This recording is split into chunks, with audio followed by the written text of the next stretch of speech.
So it's 1:30, so I welcome everybody to the August 18th Planning Commission meeting. The first item on the agenda is the opening announcements, please.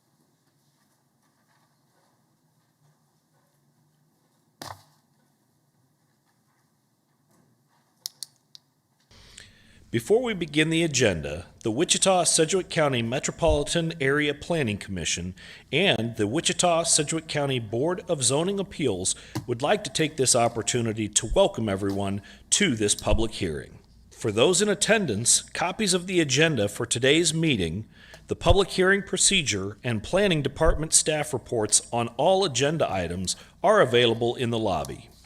The Planning Commission's and the BZA's bylaws limit the applicant on a zoning, subdivision, or variance application and his or her representatives to a total of 10 minutes of speaking time at the start of the hearing on that item, plus up to 2 minutes at the conclusion of that hearing. All other persons wishing to speak on agenda items are limited to 3 minutes per person. However, if they feel that it is needed and justified, the chairman may extend these times by up to 2 minutes. All speakers are requested to state his or her name and address for the record when beginning to speak. When you are finished speaking, please share your name, address, and the case number on the sheet provided in the room. This will enable staff to notify you if there are any additional proceedings concerning that item. All speakers at the podium, please remove your face mask before speaking into the microphone. Please note that all written and visual materials you present to the Commission and the Board will be retained by the Secretary as part of the official record. If you are not speaking, but you wish to be notified about future proceedings on a particular case, please provide your contact information to the Planning Department.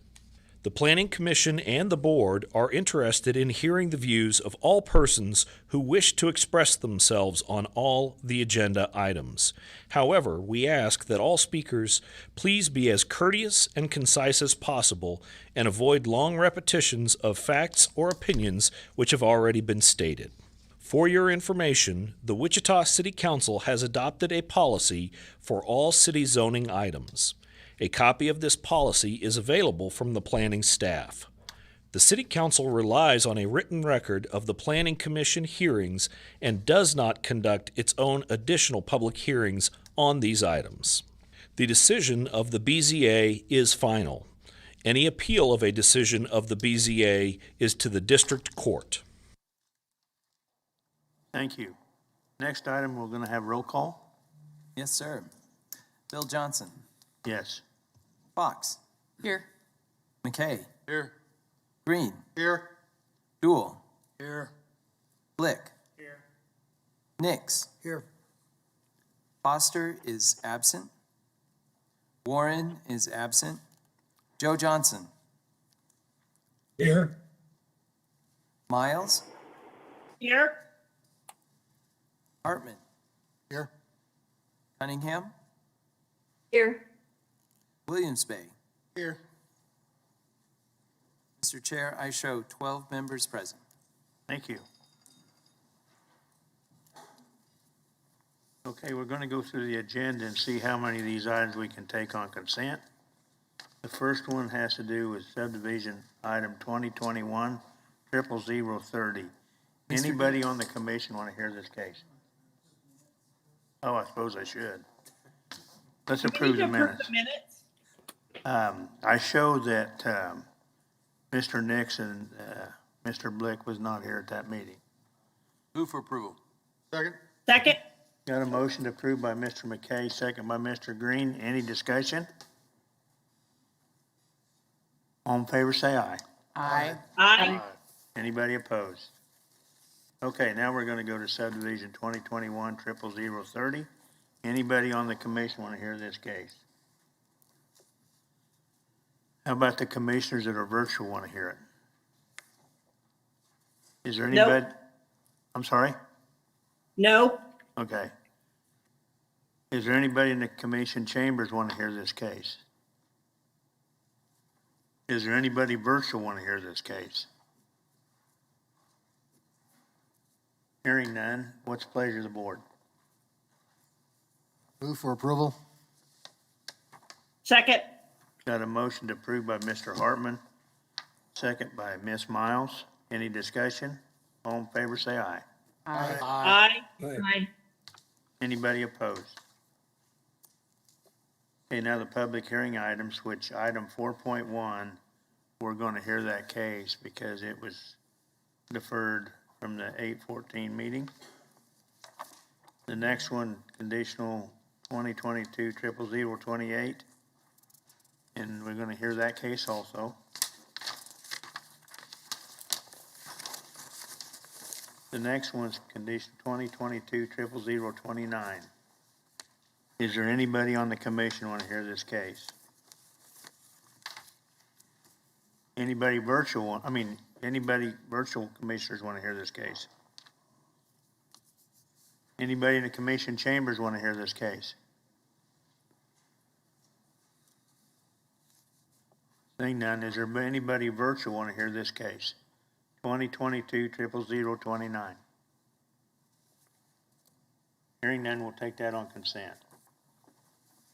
The next one's 2022-00033. Anybody on the commission want to hear this case? I'd like to hear that case. What was that? I'd like to hear it. Okay, we'll hear that case. Next one's 2022-00034. Anybody on the commission want to hear that case? How about the commissioners that are virtual want to hear that case? Anybody in the commission chambers want to hear that case? Is there anybody want to hear this, that's virtual to hear this case? 2022-00034. Larry Patel. What was that now?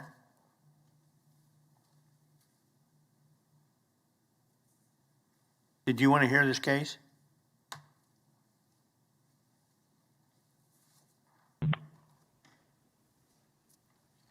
Larry Patel's office would like to hear the case. 2022-00034. Okay, we'll hear this case. Next one's the PUD 2022-00016. Any of the commissioners want to hear this case? How about the commissioners that are virtual want to hear this case? Is there anybody in the commission chambers want to hear this case? Yes. We will hear this case. Next one's 4.7, zoning case 2022-00037. Any commissioners want to hear this case? How about the commissioners that are virtual? Do you guys want to hear it? Anybody in the commission chambers want to hear this case? Is there anybody virtual want to hear this case? That's 2022-00037. Hearing none, we'll take that on consent. Next one's 4.8, zoning case 2022-00038. Any commissioners want to hear this case? How about the commissioners that are virtual? Anybody in the commission chambers want to hear this case? Yes?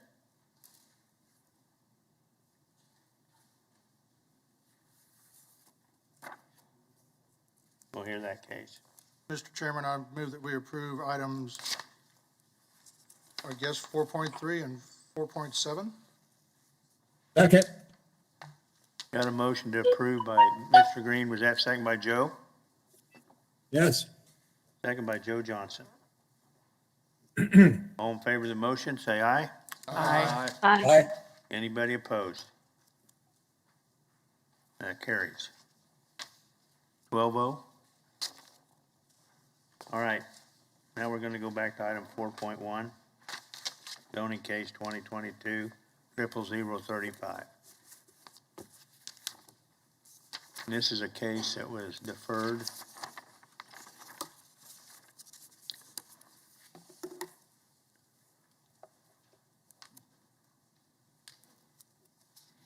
Good afternoon, Erin Buckfen with the Planning Department.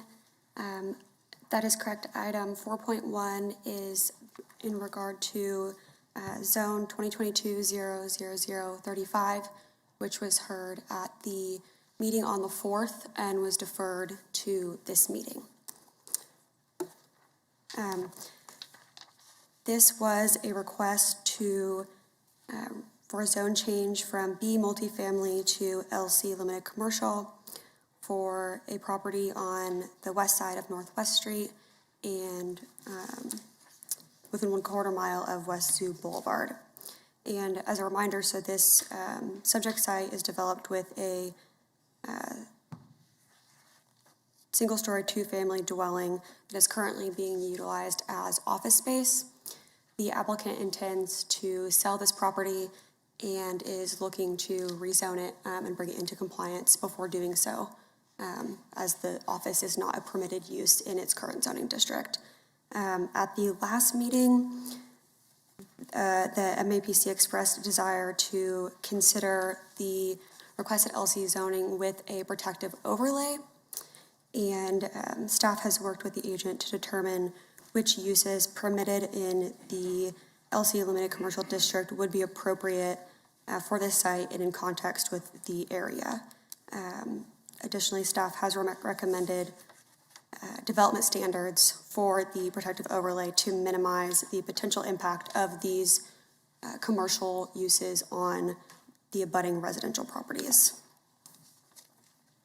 Approval of the requested LC limited commercial zoning with protective overlay number 395 would limit permitted uses to those of a lesser intensity, ensuring the site remains consistent with the surrounding area.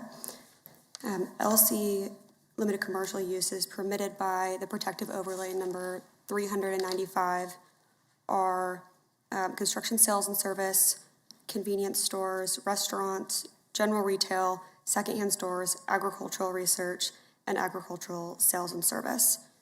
In addition to the outline uses, the protective overlay contains standards for site development with provisions to mitigate impacts on the adjacent residential properties. These include a requirement for screening of the site where it abuts the residential properties to the west and north, as well as limits for the use of outdoor speakers and permitted signs. Additionally, there was a provision added to require any structure that would replace the current structure to be constructed in a residential style and be no more than 35 foot in height to better fit in with the residential character of the neighborhood.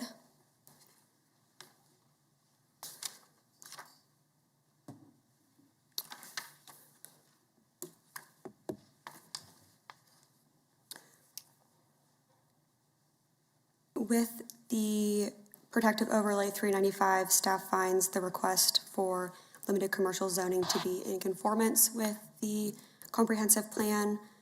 Largely, the limit to the use would ensure that the commercial uses would be neighborhood serving and consistent with the scope of what is suggested by the comprehensive plan. The subject site is located within the established central area and within the half-mile buffer zone of the neighborhood hub located at West 13th Street North and Northwest Street. This plan calls for a nodal development plan pattern that creates a critical mass at the node center and then expands outward with decreasing intensity and use.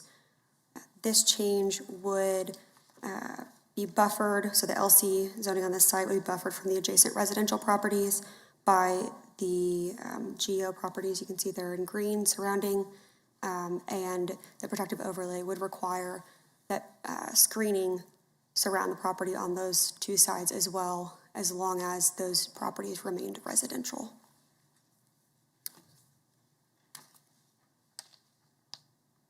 We have spoken with the applicant again about the protective overlay. This list was put together through a collaborative effort with them, and I believe that they are amenable to all of the provisions of what is stated here in the PO. And with that, I'd be happy to answer any questions about, Any questions, This case. Mr. Green? Yeah, the screening that's required, is that typical to have screening between LC and GO? so my understanding is that it is typical to have screening between LC and residential zoning. And although those properties are GO because they are developed the residential property, that was the intent of putting that screening in. I was just kind of curious that we would be, I understand it's being used as residential, but it's zoned GO, so I didn't know if that was typical for us to require. That I'm not sure if Fencing? but I do know that the LC is typical. When we looked at this, and Paul, if you want to go to the aerial, especially with the property to the west, you're correct, Mr. Green, the zoning code would not normally require screening between LC and GO. What we were looking to do, since it is a residential use, and really the existing parking lot of the subject properties on the west side of the structure, if it is zoned commercially, the level of intensity of the use would increase. And the concern was to mitigate possible negative impacts of like glare of headlights going in, crossing the boundary into a residential use. Again, it is GO and would not normally require it, but we were looking at mitigating possible impacts on how the properties are used. If the property to the west is ever redeveloped, screening would not normally be required. You could amend the protective overlay to say the screening is only required as long as the properties are used residentially. If you wanted to put a stipulation to put like a sunset on it if it's ever changed. But that was the basis of our reasoning, was based on how the properties were used versus what the zoning code would actually require. I know the intent for this property is to be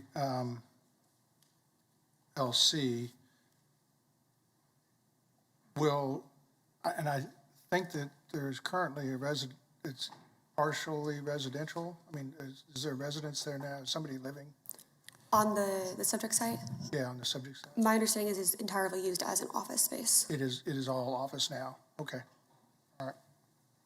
Thank you. Any other questions of staff? Thank you. Applicant or agent, please. You have 10 minutes. Yes, I believe this is Ben Gartner. I am the agent for the owner. Give us your address. My address is 150 North Market, Wichita. Go ahead. I believe there's a bit of a miscommunication regarding the screening. Based on my previous email communication, the understanding that we had was that there were four excluded uses: farmers market in the city and county, nursery and garden center, service station, and limited vehicle repair. Those four would require the screening if we wanted them to be included in the protective overlay. The response that we gave was that we did not want them included so that we did not have to have the screening. And that was the understanding that we had going into this, was that we would not be required to screen because we were not including those four in the permitted uses. Anything else?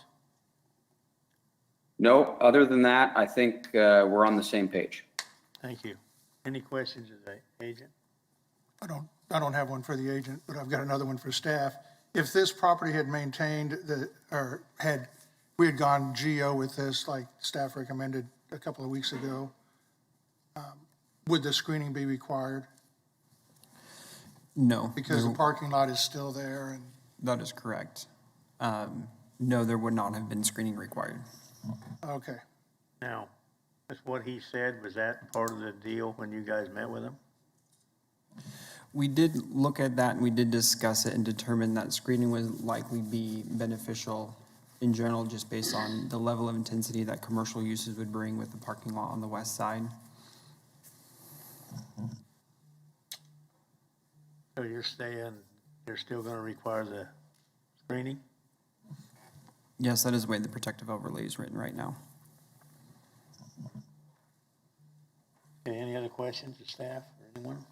Is there anyone else in the commission or chambers who want to speak on this item? Is there anybody more virtual that wants to speak on this item? Seeing none, we'll bring it back to commission. What's the pleasure of the board? Mr. Chairman, I'm willing to make a motion, and that would be to approve the zoning request, but to withhold the requirement for the screening on the west and north property lines. Yeah, take that piece of it out of the protective overlay. And the reason behind that, I think I've kind of alluded. If this had been zone GO, the parking lot would still be in existence, and there would have been no requirement for the screening. Also, the types of uses that this property is going to be seeing, I don't feel like the fence would be required. Got a motion by Mr. Green, second by Mr. McKay to approve it with the exception of eliminating the screen wall. Is that correct? Yes, thank you.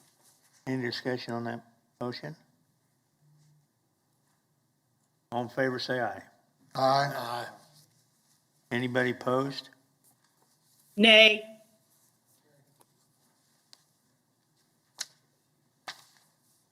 Is there 2 nays? Probably roll call. I believe so, sir. We can do a roll call if you like. Please. Okay, just to repeat the motion is to approve per the staff recommendation, except for striking item 3 on the protective overlay, which is the requirement for the screening. So, Bill Johnson, Yes. Fox, Yes. McKay, Yes. Green, Aye.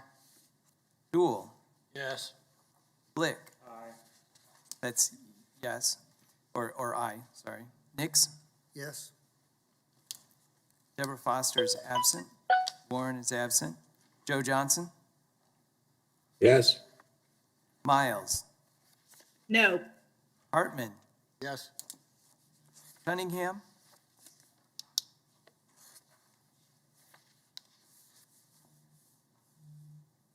Ms. Cunningham? Ms. Cunningham, No. You hear me? Now I yes, can. we heard you, correct. Williams Bay. No. Sir, I show, out of 12, I show 9 in favor and 3 opposed. Okay, the next item, 4.2, conditional use 2022-00028.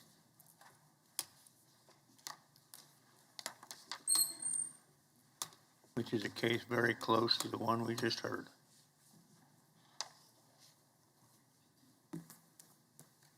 Hello again. Item 4.2 is conditional use 2022-00028, the conditional use request for vehicle and equipment sales outdoor. The applicant is requesting the approval of the conditional use on an outdoor, for outdoor sales on a property generally located on the southeast corner of Northwest Street and West Zoo Boulevard. The subject site is zoned LC Limited Commercial and is developed currently with a vehicle repair shop. Vehicle sales are permitted as a conditional use in the LC Limited Commercial zoning, subject to the supplementary use regulations outlined in the Unified Zoning Code. If this request for conditional use is approved, the owner intends to add the outdoor sales to the existing use as the repair shop. The subject property is a triangle-shaped lot with frontage both on West Zoo Boulevard and Northwest Street's east side. Development south of the intersection of West Zoo Boulevard and Northwest Street follows a strip corridor pattern And commercial uses and zoning generally are situated along Northwest Street, abutting residential neighborhoods to the east and west sides of the arterial. You can see on the zoning map that properties to the north are zoned TF3, two-family residential, and those are developed with two-family residences. To the south, properties are zoned limited commercial, and the abutting property is developed with a retail store. To the east, property is zoned TF3, and again is zoned with two-family residences. And then to the west, properties are zoned B and GO and are developed with single-family and two-family residences. If we could go to the site plan, please.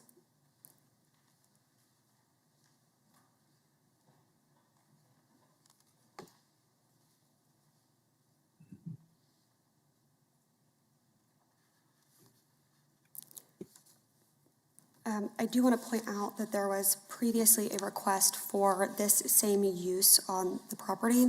In 2001, a request for conditional use for outdoor vehicle sales was submitted to the MAPC, and both MAPC and the City Council denied this request.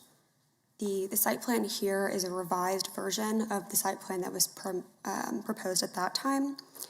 And the major change being that you can see where it's handwritten there, that once was a canopy, it is now developed with a garage of the same footprint.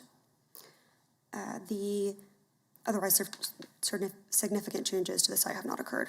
The proposed site plan shows 10 display stalls for outdoor vehicle sales located on the north corner of the lot along West Sioux Boulevard and Northwest Street. And then there is an additional space noted here that is on a display ramp. However, I do want to note that should this be approved, supplementary use regulations for outdoor vehicle sales in this district prohibit elevated platforms. The site plan indicates that there are currently 7 off-street parking stalls that serve the existing use as a tire repair shop. For the conditional use, the off-street parking schedule would require 8 stalls, an additional 5 stalls, totaling 13 stalls. And should the request be approved, a shared parking plan could be created.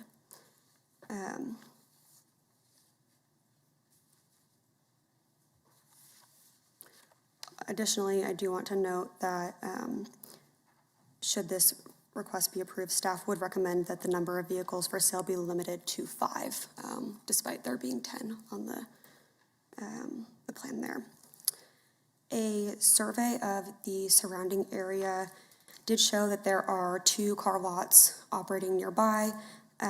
Each have been approved as a conditional use.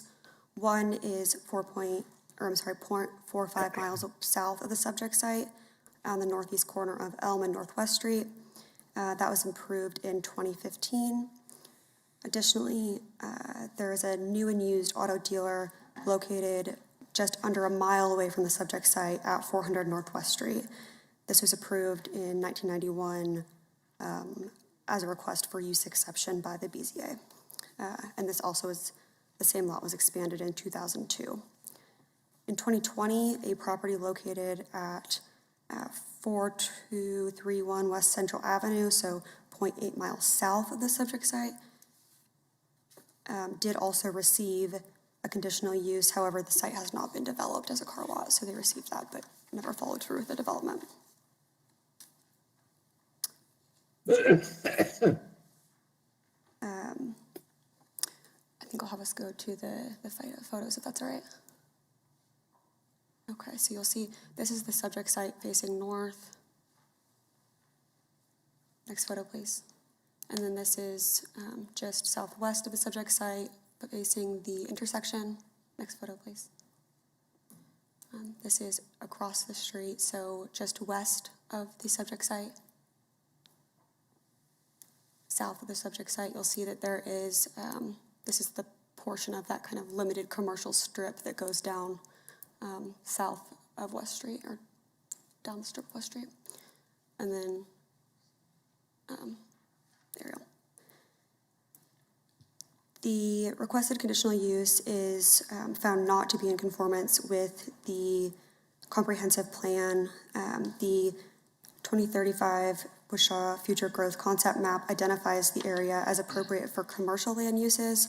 However, commercial land uses are not provided a specific definition and should reflect the full diversity of commercial development intensities and types. And so then, rather than designating the specific intensities for each commercial area, the plan suggests that existing development and neighborhood context should serve as a guide for what is appropriate in each unique location. Commercial development in the subject area is generally lower intensity in neighborhood serving, and outdoor vehicle sales are a higher intensity use, and the approval of this request would be out of context with the neighborhood and inconsistent with the development goals of the plan. The subject site is located within the established central area. Development in this area should again be appropriate for its context, and typically in this area, lower intensity commercial uses are buffered from the abutting residential properties by offices and other neighborhood serving uses, and outdoor vehicle sales at this location would not fit with the existing development pattern.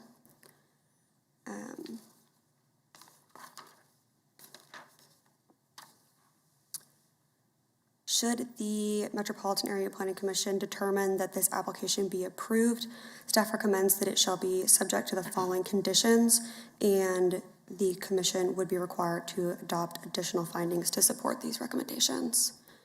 I do want to note that I have spoken with the applicant, and the applicant has indicated that should this be approved, they would be amenable to the conditions that are outlined here. If the Planning Commission would decide to adopt alternate findings from staff findings. And with that, I'd be happy to answer any questions. Any questions, staff? I wonder, is there any connection between this one and the previous application? I know they're different applicants, but they appear to be across the street from each other. Yes, that is correct. They are unrelated. However, that has brought up a little bit of confusion just with folks seeing the signs right across the street from each other and thinking that maybe they are related. However, they are not. Any other questions? Okay, thank you. Applicant or agent? Please come forward. You got 10 minutes.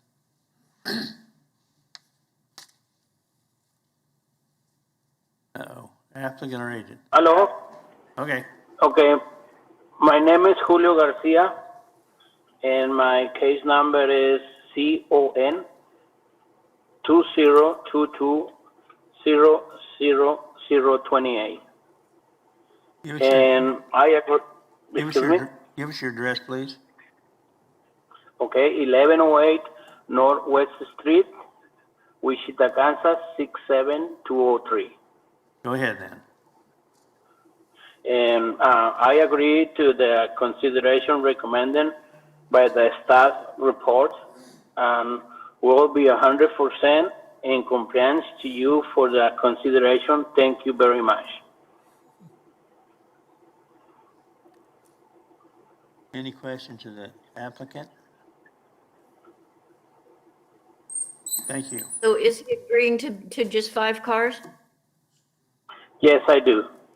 I sell cars, and I got the store for probably like 13 years. And I do I do the auto repair and new and used tires. And now I had to do is the auto sales too. Mr. Blick, you got? Mr. Garcia, I noticed on your property, on your site map, on the very top of that property where it points to the north side, there's some grass that's there. You're not going to be parking any cars on that grass, are you? No, sir. Okay. No. And then the second question is, you agreed just now to 5 cars. I was actually looking at your site map where you have 7 spots on that west side, And I don't see a problem with having 7 spots on that west side along there. But if you were gonna do just 5, would you just do those on that west side, or would you do that on the east side of that northeast side? Yeah, I can put as 5 and 5, or I can put or use 5. It's fine. Do you want them on the west side or east? Oh, and on the west side, I'm sorry. Yeah, it's 5 on the west side. It's fine. Thank you, Mr. Garcia. Any other questions of the applicant? Thank you, sir. Is there anybody else in the commission chambers want to speak on this item? Is there anybody virtual want to speak on this item? Hearing none, I'll bring it back to commission. What's the pleasure of the board? I would actually like to make a motion to approve allowing him to have 7 cars on the lot. I'll second that.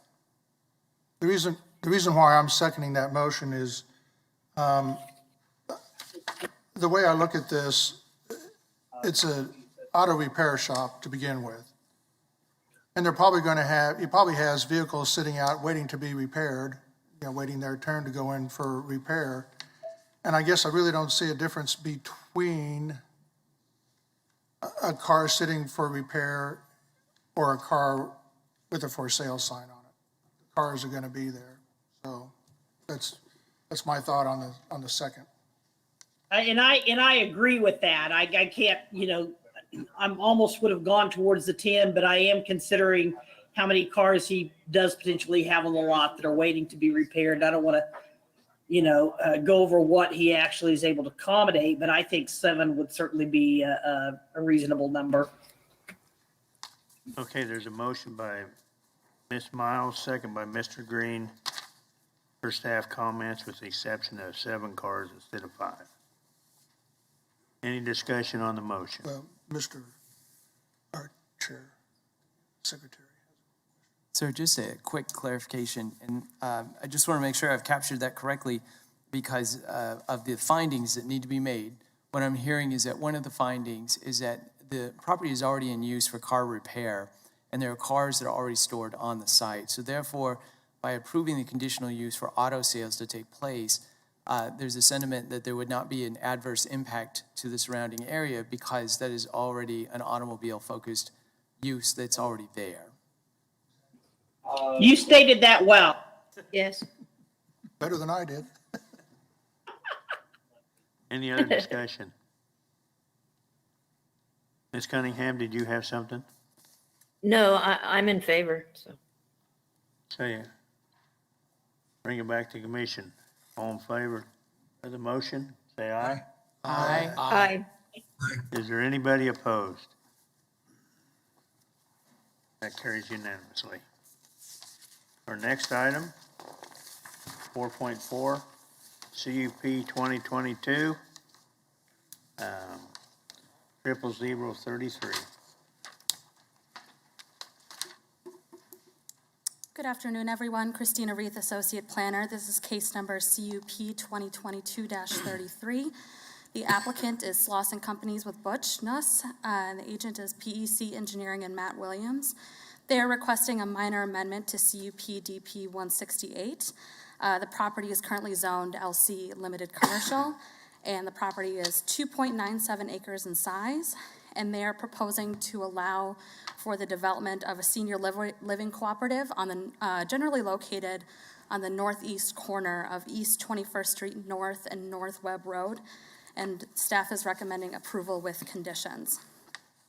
So just a little bit of a background on CUP DP 168 in general. It's currently developed with a bank, 3 restaurants, a self-storage facility, a medical office, and an insurance office. And the proposed uses on parcel 4G, which is the property in question here, the current uses within the CUP are neighborhood shopping center, theaters, grocery stores, department stores, discount stores, health clubs, and fitness centers, and they're looking to add a senior multifamily building onto that. The applicant has not submitted a site plan or elevations for this subject property, but according to the agent, the proposed senior living cooperative will be 3 stories high and will be developed with, it says here on the report, an unspecified number of 2-bedroom apartments. I later spoke with the agent, and they're proposing about 55 apartments, 2-bedroom apartments on this parcel. So, and they're also looking to modify the CUP in that the maximum gross floor area goes from 70,000 to 122,000 square feet. The floor area ratio would go from 0.5 to 1.04. The maximum building height would go from 35 to 45 feet. And instead of 4 buildings, they're proposing just 1 building on that parcel. And the parking, for the 2-bedroom units, they'll be required to have 1.5 parking stalls per unit, which is less than the Unified Zoning Code's parking requirement of 1.75 stalls per 2-bedroom unit. And just one thing that we noted is that because the proposed senior living cooperative is about 45 feet tall and it's located within an airport hazard zone, buildings in that area generally cannot be taller than 25 feet. So the applicant will have to apply for a Federal Aviation Administration or an FAA permit prior to receiving a building permit. The proposed application is in conformance with the Community Investments Plan. The proposed 3-story building with 2-bedroom apartments will bring higher density housing to the area, and the Community Investment Plan states that higher density housing is appropriate when mixed with these commercial uses. So based on the information available at the time the report was prepared, staff is recommending approval to the amendment, subject to the following conditions. One is that they'll obtain that permit from the FAA, and that the amendment will only apply to parcel 4G. All other requirements of the CUP shall remain in effect unless or until a separate zoning action is filed, and the applicant shall submit 4 revised copies of the CUP within 60 days after approval of the case. I did receive 1 comment via email, which I passed out to you guys, which I will summarize for those who can't read the email.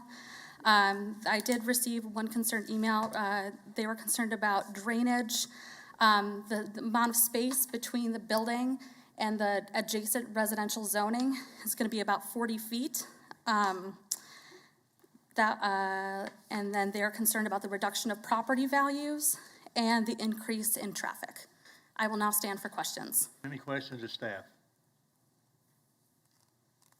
Thank you. Oh, Just one. And this may be for the applicant or their agent. I just want to make sure that if they're going to have 55 apartments, I didn't do the math, but that'd be, what, 75, 80 plus parking spaces needed? And I just wanted to make sure that there'd be ample. Yeah, I would double check with the applicant. Yeah, for the applicant. Yeah, I'll get him ready to respond. yeah. It would be 83 spaces, 82 or 83 spaces. Yeah. Any other questions? Were there any other comments from the neighbors other than the one you just talked about? Not that were received by the planning department. Was a sign posted for this? I walked that area. I didn't see it. I did not see if a sign was posted. Anything else? Thank you. Applicant or agent?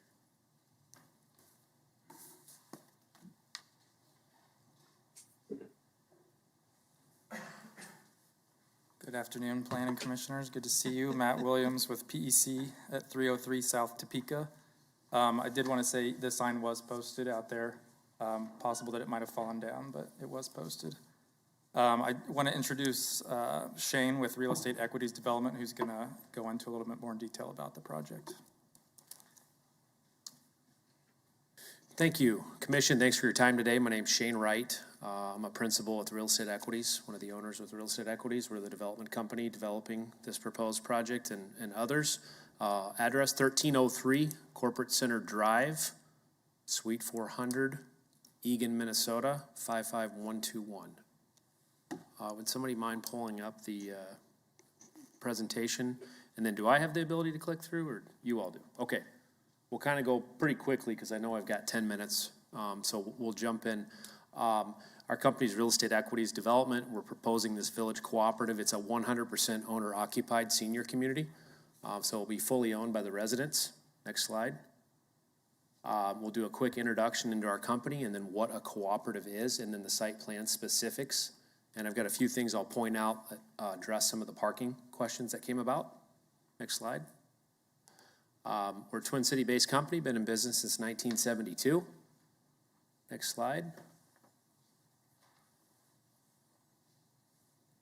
We have about 100 developments we've done since that time, probably closer to 12,000 homes at this point. We started doing cooperatives. Next slide. We started doing senior cooperatives about 20 years ago. We have 40 village cooperative communities. Actually, we have some new ones, so we're probably in the range of 41, 42 now in 10 different states. We've actually completed now, this needs to be updated, we've completed over 500 million in cooperatives. We're one of 3 developers in the country that specifically does senior housing cooperatives. Next slide, please. Here's the 10 states that we're located in. We're probably a little closer to 5,000 owners in these states. That all the green pins you see there are completed communities that are 100% owned by the residents. Every completed community is full with a lengthy wait list. The red ones you see are either proposed projects or under construction. Next slide, please. We have 5 currently in Kansas: Lawrence, Lenexa, Olathe, Shawnee, and we have one under construction in Overland Park as well. So this would be our 6th community in the state of Kansas if we are approved.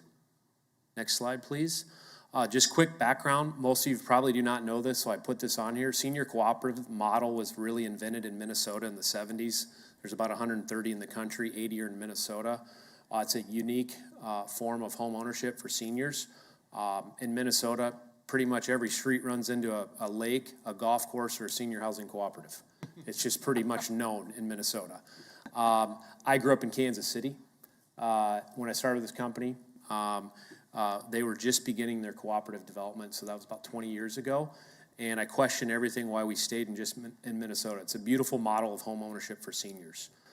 So we started in Minnesota, and then we slowly went into Iowa, and then Kansas City, and Colorado, and beyond. And I can't imagine a better option for retirees, and I'll answer any questions you have on this. I've pretty much spent my entire career in senior cooperatives. But the beauty of these is we keep them to a small number of homes on purpose because retirees want a community around them. They want a family. They don't want a huge project. They want to know everybody. They want security. They want to own it at a really good value. They take a lot of pride in the ownership. And it's just really exploded in Minnesota all these years. And we can't do these fast enough. And to be honest with you, when I came to Wichita, I used to come here as a kid a bunch. But when I toured it for the first time from a business standpoint, you all have the least amount of senior housing of any city I've been around in the country. And that might surprise you, but I study thousands of cities for a living.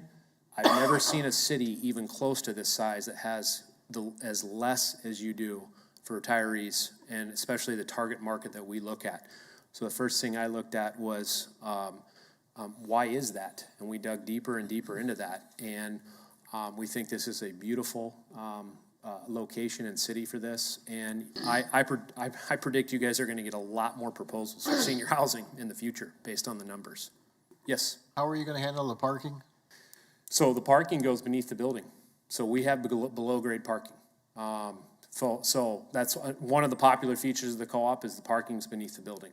So at least 1-to-1. There's more than one for every home in the garage, and then we have a little bit on the surface.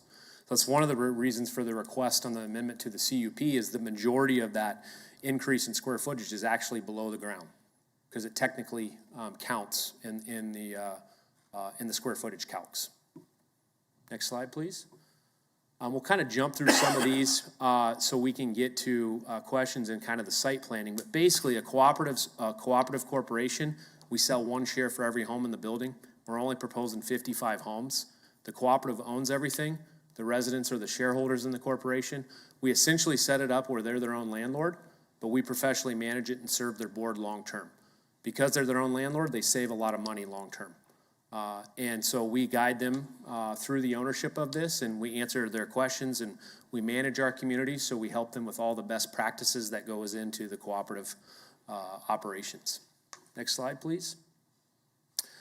We can skip through some of this, but really, cooperative means ownership. It means shared operation value. That's really kind of the fundamental DNA of a co-op.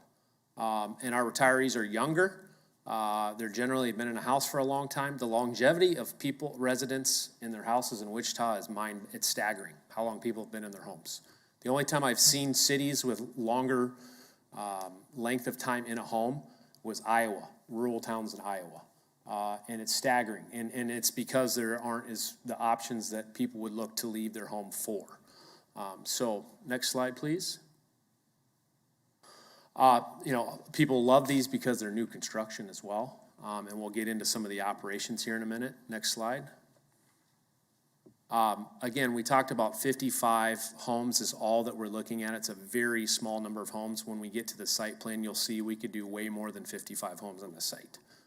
We're not going to. We keep these on small on purpose.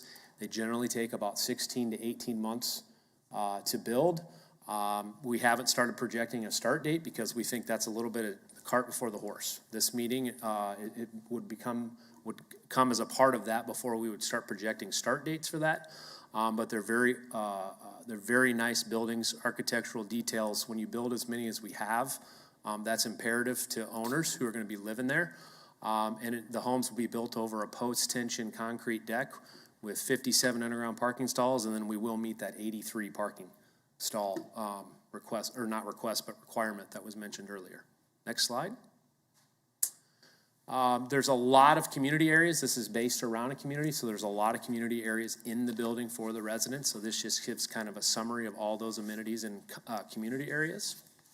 We offer a wide variety in the number of homes. They average 1,341 square feet. So it's basically mathematically about where people spend 90 to 95% of the time in their home right now. We don't ask them to downsize too much because the people who move into our communities, they're not looking to downsize that much. Next slide, please.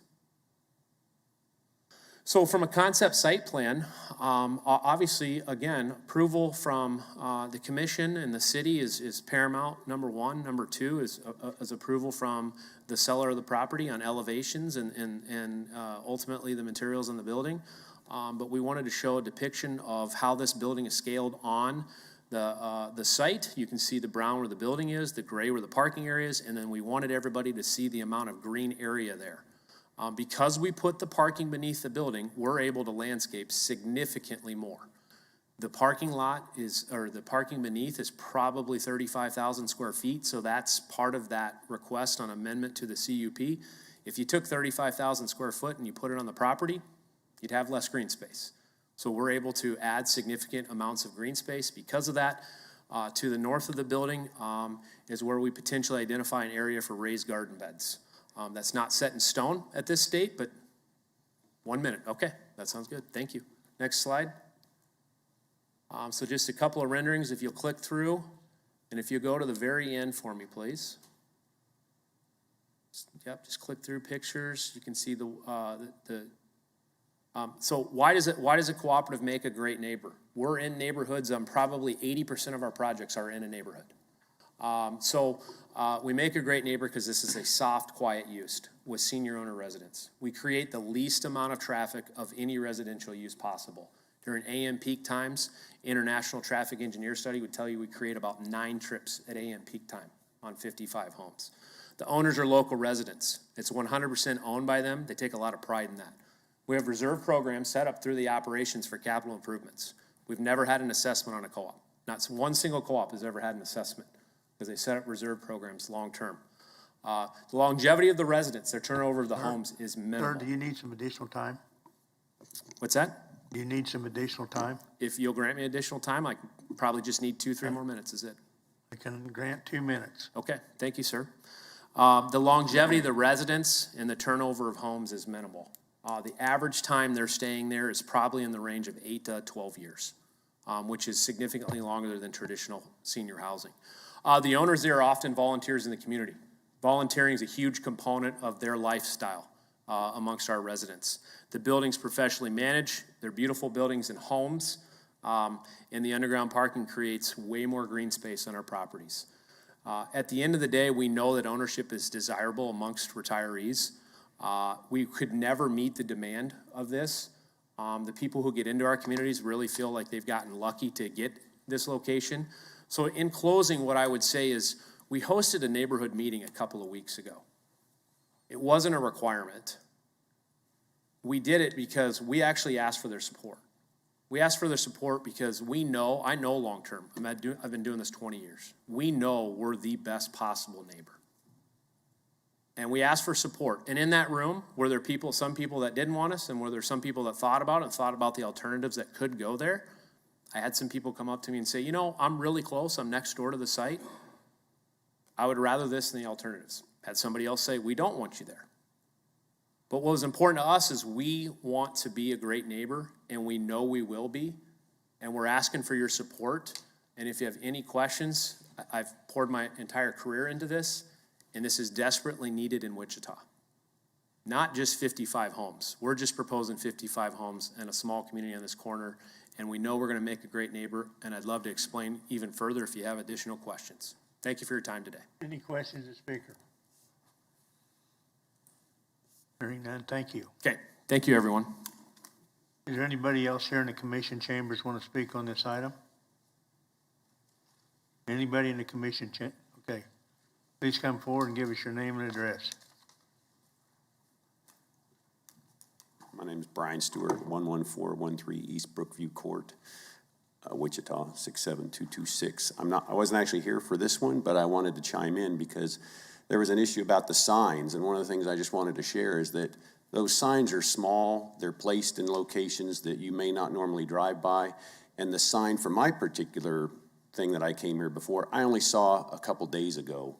And it doesn't leave time to plan and prepare and take time off work and talk to your neighbors and all those other things that you want to do when you come before the Planning Commission. That signage needs to be out earlier, it needs to be bigger, and it needs to cover a larger area. And that's why you don't get good turnout and good feedback at these meetings. And the reason why you'll probably hear some at the later one is because I canvassed, 50 homes in the last 2 nights to make people aware to come to one of these meetings today. So there needs to be better communication to the citizens of Wichita on these issues. And I love that idea, by the way. That concept sounds like a great concept. I don't live around it, but I like the idea of it. Thank you. Any questions, Speaker? Does anybody else in the commission chamber want to speak on this item? Anybody else? Is there anybody virtual want to hear this, speak on this item? Anybody virtual? Item 2022-00033. Hearing none, we'll bring it back to commission. Got a quick question for staff. When these signs go up notifying the neighborhood of potential developments, zone changes, whatever, is it just a sign that goes up? Is that the only way that neighborhoods and areas surrounding these properties, is that the only way they are notified that there is something coming in their area that they need to be aware of? No, neighbors within a certain radius are also notified. They get a letter in the mail. Thank you. Any other questions? Can you specify that radius? Because it doesn't cover a very large area. It's about 200 feet. That doesn't cover very many homes. Hang on.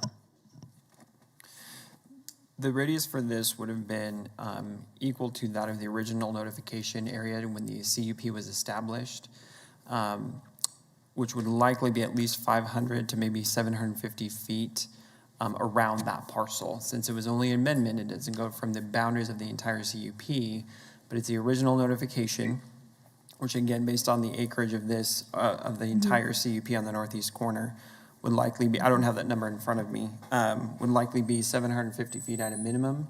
And then you go outwards from that corner parcel 750 feet in all directions. Thank you. Bring it back to board. What's the pleasure of the commission? I make a motion to approve as written. I'll second. Got a motion to approve. Comment. Just a comment. I drove by the site and did not see a sign out there. Got a motion to approve by Mr. Blick, second by Mr. Hartman. Any other discussion? All in favor of the motion, say aye. Aye. Aye. Is there anybody opposed? Next item. CUP 2022-00034.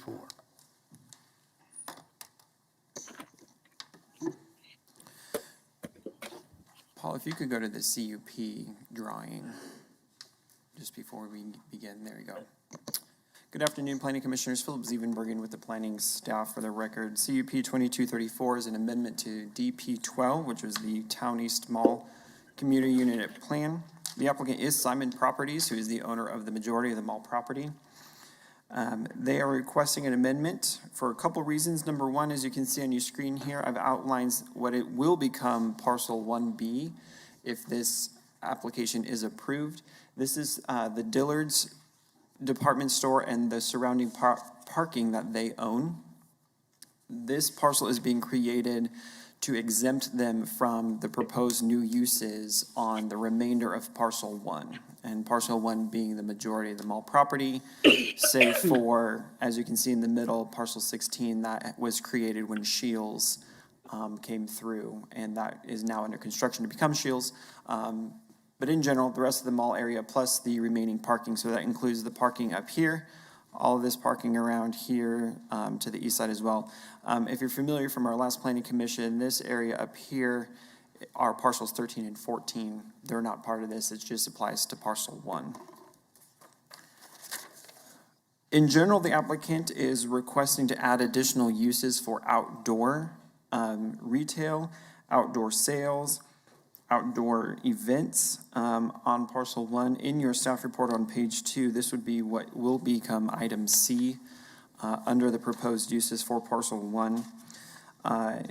In there, like I said, short-term outdoor retail sales, nurseries, farmers markets, vehicles display. So vehicle displays would be car shows, boat shows, RV show, not vehicle sales. It would just be display.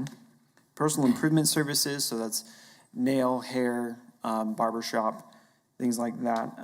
Outdoor community events and ancillary associated food and beverage sales. So that'd be food and beverage sales related to an event going on.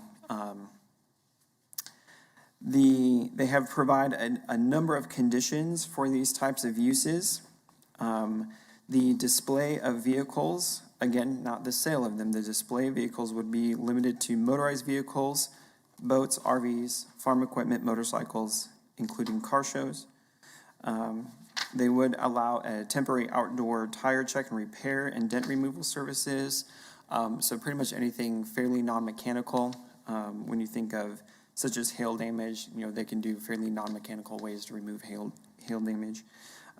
Seasonal nurseries and farmers markets. Limited outdoor events and shows, including associated food and beverage sales, merchandise sales related to the event or show. So if you have a little bit of a concert going on, they can have a merch table. Outdoor recreation and personal improvement activities like yoga classes, cycling classes, hobby instruction, and other similar events. The one thing I really want to hone in on is item F under here, and they're specifically prohibiting circuses or carnivals. So we're not bringing in carnival rides or having things like that as you've seen in some other larger parking lots on occasion throughout Wichita where carnivals are allowed. So they're specifically prohibiting that. They don't want those type of uses. All the equipment have to meet the building setback requirements. Any portable restrooms will be provided. If there's any permitting or special permissions that they need from MAPC, they'd be running them by the Building and Construction Department for the placement of those additional restrooms. I also want to hone in on item I, which is that all of these additional uses taking place outdoors of the mall, number one, are limited to the hours of operation at 10 a.m. to 8 p.m. So they want to still be a good neighbor. So even if there's a show or there's music involved related to an event going on, you're ending at 8 p.m. Sunday through Saturday, only beginning at 10 a.m. So they're not necessarily looking at things to drone on into the night and become nuisance for neighbors. In addition, they're limiting the duration of any type of use to 14 consecutive days. So if you have a car show, it's not going to last more than 2 weeks. The one caveat that of the number of consecutive days is a seasonal nursery. So if like Stutzman's or some other type of nursery wants to set up shop in a parking lot like we often see in a lot of large shopping centers around Wichita. They don't have to tear down after 2 weeks, knowing they often sell different types of plants throughout the growing season, depending on what's applicable to be planted. The only modification to the recommended language was really just kind of clean up language that staff identified. Some of that is related to the farmer's market, adding language regarding adherence to supplemental use regulations found in D36JJ. And in talking with the applicant, that they said that they were amenable to those supplemental use regulations, and at this time, we're not necessarily wanting to request any waivers of the supplemental use regulations. In addition, farmers markets have to be licensed by the city of Wichita. There's a specific chapter of the city code that governs outdoors farmers markets. So we wanted to add that language in there just to make sure there was no question about enforcement regarding the required licenses and things like that that govern farmers markets.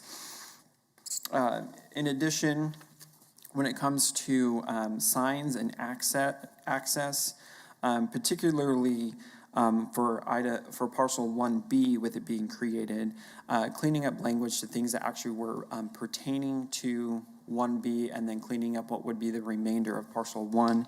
The example that I have regarding signage, parcel 1 talks about how there would be allowed a 55-foot sign on the maximum sign permitted on the south side of parcel 1. Well, if you use the same language applied to parcel 1B as it was submitted by the applicant, that would allow them a 55-foot sign on the south side of parcel 1B. So again, cleaning up language so that signs are applicable to really truly parcel 1B, that there's not any type of confusion or issues in terms of enforcement of what's allowed and what's not allowed. And again, the access points, we're just cleaning up of when parcel 1B is created. Parcel 1 only has access off of Douglas in one location, and parcel B has the other access off of Douglas. So again, not necessarily in conflict with the applicant, but just cleaning up the language so that governing of the CUP does not get convoluted or questionable. Staff is recommending approval, subject to the standard conditions that we often apply to CUP amendments, that this applies to only parcels 1 and 1B. All the other CUP regulations remain in effect, and that we need the required number of copies if this is approved. Staff has heard some phone calls from surrounding neighbors. With this being the majority of the mall property, you have a 1,000-foot radius around parcel 1 going in all directions, so there's quite a bit of a notification area. I did have conversations with the HOA liaison for the Rockwood HOA, which is north of Douglas. I gave them our staff report last week after it was published. Their only one concern was when they brought it to an HOA meeting. She got back with me yesterday and said their only concern that they really came through was whether or not it was going to generate additional trash that might blow into their neighborhood. And reaching out to the applicant, they stated that additional trash facilities would be around. It's responsibility of the property owner to pick up that trash. Overall, it was communicated that through this, the mall wants to continue to be a good neighbor to the residences around, and it's part of their reputation is at stake of making sure that they don't become a nuisance to neighbors when it comes to picking up of trash at events and things like that. I have heard from neighbors on the east side of Douglas from the Bonnie Bray area with concerns of just activating the parking lot and what type of noise or things that might be produced by that. Again, a lot of that is governed by the hours of operation being from 10 a.m. to 8 p.m. In addition to that, the Wichita has a noise ordinance even during those hours that limit decibel levels. And when you think about the amount of noise that's going to be generated from the parking lot of Town East getting across the Kellogg and Rock intersection at any time of day would probably be considerably hard to do in terms of being at a nuisance level. So there is governing language either in the community unit plan or in the city code regarding the provisions and mitigating possible things of nuisance level. Again, I think it speaks highly of the mall that they came in from the get-go. It wasn't even a negotiated thing. They submitted the application with the hours of operation ending at 8 p.m., not wanting to, if they do put on a concert, not wanting to have it go till midnight and have that questionable thing of whether or not they're going to be having issues with the neighbors. So this will be going to the District Advisory Board in September. We don't have any input from them. Otherwise, I can stand for any questions. Any questions, staff? How does the I guess, is it fenced? Is the parking lot going to change in configuration? Access is only at one point on Douglas, or will they be able to go out to Rock Road and to the east there, or to the west? How's, you see the line there, is that zone marked somehow, or? No, that is a line on a map that indicates ownership. And so Right. the mall is not putting up fences to stop traffic from driving through the mall. What it means is in the parking lot associated with Dillard's, they're not going to have any of the events in that portion of the parking lot. It doesn't mean that cars can't drive along the driveway to get out of the mall at that location. They're not prohibited from using alternate exits and entrances around the mall parking lot. It's just when an event is set up shop, you're not going to have a car show in that part of the parking lot. You're not going to have, the staging area for a community event. Dillard's wants their parking lot for their customers only and not to be used for one of these events or types of outdoor use that the mall wants to do elsewhere in the parking lot. Okay. So no, that's not going to be fenced around. That was just a bold line to delineate where the parcel boundary will be. It's an imaginary line when you get actually in the real world. That's what I assumed, but when you made the comment about how the parking, that access to Douglas was going to, that parcel one was going to have access to Douglas with that west drive, and this was going to have access to Douglas with the drive just, north of that site, caused me a little concern about access. Yeah, well, I apologize if that was confusing. Really, it was more of saying parcel one, technically, this is their access point off of Douglas, and parcel 1B has this access point, but community unit plans have cross-lot access agreements that they have to be in place. Okay. It was just cleaning up the language so that the community unit plan is correct in where the access points are, not prohibiting people from using the access points. Thank you. Any other questions? Seeing none or hearing none, applicant or agent? I have a question. Go ahead. Hello? My name is Dolores Zeigert. Whoa, I whoa, live in whoa. Rockwood. Wait, My back, you're gonna have to wait till the applicant speaks. I thought the commissioner wanted to speak. Please wait till we ask you to talk. Go ahead. Afternoon, Phil Meyer with Boffman Company, agent for the applicant. With us here today virtually is Scott Richardson with Simon Properties. If you have specific questions for the applicant, Scott will be glad to answer those for you. I think Philip did a very thorough job of what we're trying to do here and creating one more opportunity at Town East to help serve the Wichita community with the short-term outdoor sales events, recreation and entertainment events that Simon can put on occasionally. I asked Scott as we were doing this, how often does this happen? These happen once a month or what? Well, I'm going to tell you probably 10 to 15 times a year we'll have an event, on an average 12, but we don't know that. And every community they do this in, and they do this in a lot of their mall properties, it depends on the community and how much the community embraces the idea and how much it gets used. So, but we're guessing with the size of Wichita, we'll have on average 12 a year. With that, I'll be glad to answer any questions you have, or I'll come back up after the lady asks her question from Rockwood. Any questions, agent? Green? Thank you. Anybody else here in the commission chambers want to speak on this item? Anybody virtual want to speak on this item? Give us your name and address. my name is Dolores Zeigert. I live at 7523 East Huntington. My backyard faces Douglas, right across the street from this proposed project. I have been at this address since 1998, and I have witnessed persistent trash along Douglas, and there's no directed effort to clean up the trash on a regular basis. Sometimes neighbors pick up the trash, but I worry about increasing trash with the traffic flow. I worry about the traffic on Douglas.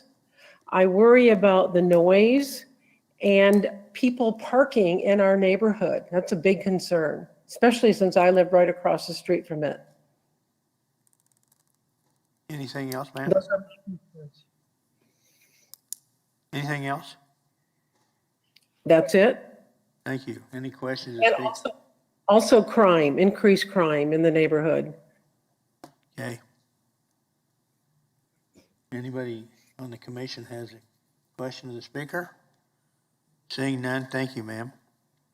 Is there anybody else virtual who wants to speak on this item? Anybody else virtual? Hearing none, applicants agents got rebuttal time. So Philip did present to us the concern that the HOA had when they met about increased trash that could occur from these activities. Simon's response to that was that this will be, from a security standpoint and a maintenance standpoint, this will be policed just like the interior of the mall. So there will, if there's an event going outside, there's security around for that. And there will be Simon staff making sure that there are trash receptacles and the property is cleaned up after the use by whoever used it for that event. So they do plan on enforcing that and having that as part of the contracts with people. With that, I think, yeah, there will be security with the activity. And when I say that, if it's 2 or 3 day event, there may be some temporary fencing put up, but it'll come down when the event's over. It won't be up all the time. So with that, I'll answer any questions Any you may questions have. of the agent? Yes, Ms. ma'am. Fox? This may be impossible, but if Simon Properties does this in other locations, I'm sure the purpose is to increase traffic to the mall and its shops as well as to the event. But are these things that like fill the parking lots to overflowing? Is it tend to just provide additional attractiveness for those who are coming to shop anyway? Yeah, you'll notice nowadays that parking lot, even at Christmas time, that northwest lot's really not got much activity to it. So when we're in the height of Christmas season and weather here, but that's not when they want to do the outdoor events like this. And there's plenty of open space around the Simons where they can, around that mall, where they can do this and not have a negative impact on parking situation. I mean, the last thing they want to do is interfere with the daily operation of the mall. This is just to add additional opportunities, I'm going to say for our citizens, but for everybody, Simon's included. Okay, thank you. Any other questions? See none. Thanks, Phil. Bring it back to commission. What's the pleasure of the board? Make a motion, we approve subject to staff comments. Second. Motion by Mr. McKay, second by Mr. Green. Any discussion? All in favor, say aye. Aye. Anybody opposed? Next item, 4.6, PUD 2022-00016. Good afternoon again, Philip Zevenbergen for the record. PUD 2216 is a zone change request in the county located at the northeast corner of North Greenwich and East 37th Street North. The property is currently zoned, as you can see, limited industrial. The property owner owns the entire quarter section that is in purple. This zone change is only applicable to the southwest quarter of that quarter section, the area in the black box on the screen. The purpose of the zone change request is to change it from limited industrial to planned unit development to allow for multifamily residential uses. The purpose of the multifamily is to create cluster home style for patio homes. Paul, if you could go to the PUD drawing, please. This best illustrates what they're looking at doing. You can see here, though this is going to be one entire lot, they're going to be constructing, or they're proposing to construct clusters of patio homes. So you're looking at zero entry type facilities. They are, during the time of platting, they will be platting an additional street right-of-way on the east side. Will be their access point in and out of the development, not off of Greenwich or 37th Street. The community that they look to develop will include a clubhouse, a pool, open space, and a dog park. Some of that will take place in Reserve A. However, Reserve A will also be their detention pond, which is kind of acts as a water amenity for visual purposes as well. Parcel 1 being the entire area except for the reserve has a maximum height of 35 feet. So even if patio homes are not developed, you're not looking at 3 or 4 story apartment buildings. They are limited to 35 feet, which is the height restriction in single family and 2-family residential zoning. They have a maximum residential dwelling units of 225, which is a density ratio of 8.8 dwelling units per acre. MF 18, which is the first multifamily residential zoning you can do, would allow 17.4. So they're actually looking at about almost half of the allowed density that MF 18 would have allowed if they would just rezone it to a standard multifamily residential zoning classification. The maximum number of non-residential buildings is 3. That'd be the clubhouse, any type of maintenance buildings and things like that to support the development at this location. The reserve is limited to the use for stormwater, drainage, landscaping, drives, parking, utilities, and recreation. The setbacks for the property will have 25-foot setbacks along 37th and Greenwich, and then have 10-foot setbacks along the north and east property lines. Setbacks between the buildings within parcel 1 will be 10 feet, but ultimately governed by the fire code, the fire and building codes. I believe they did put the language in there that they would be 10 feet apart in there. Parking and traffic. Parking will be standard per the zoning code, so that's 1.75 spaces per 2-bedroom units or larger. Probably unlikely that they're going to be building 1-bedroom units. The majority of the parking will be taken care of with each individual unit. It's proposed that they would have a garage with a driveway. That would count for at least 2 spaces if it's a single-car garage, because you have the space in the garage and the space in the driveway, which automatically makes sure that you're meeting your parking requirement. As you can see on the plan here, they are proposing some community spaces throughout the development for additional visitors or other people coming by to visit the area. Architectural controls will govern this site. Signage is per the sign code for MF 18, which is 20-foot height limit and 48 square feet. Those would be permitted on Greenwich and 37th Street, in addition to the future right-of-way. So they're not asking for additional signage. They're not asking for taller signs. Standard signage language there. The PUD states that it will comply with the Wichita Landscape Ordinance. Though the property is in the county, they are looking to possibly annex in the future. And even though it's in the county, the PUD can still make it restrictive to the Wichita Landscape Ordinance. This would require landscape street yards along Greenwich and 37th Street. It would require landscape buffers. If the property to the east and north ever changes from limited industrial, it would require landscape buffers there. Right now, no landscaping is required along those 2 sides because it's industrial zoning.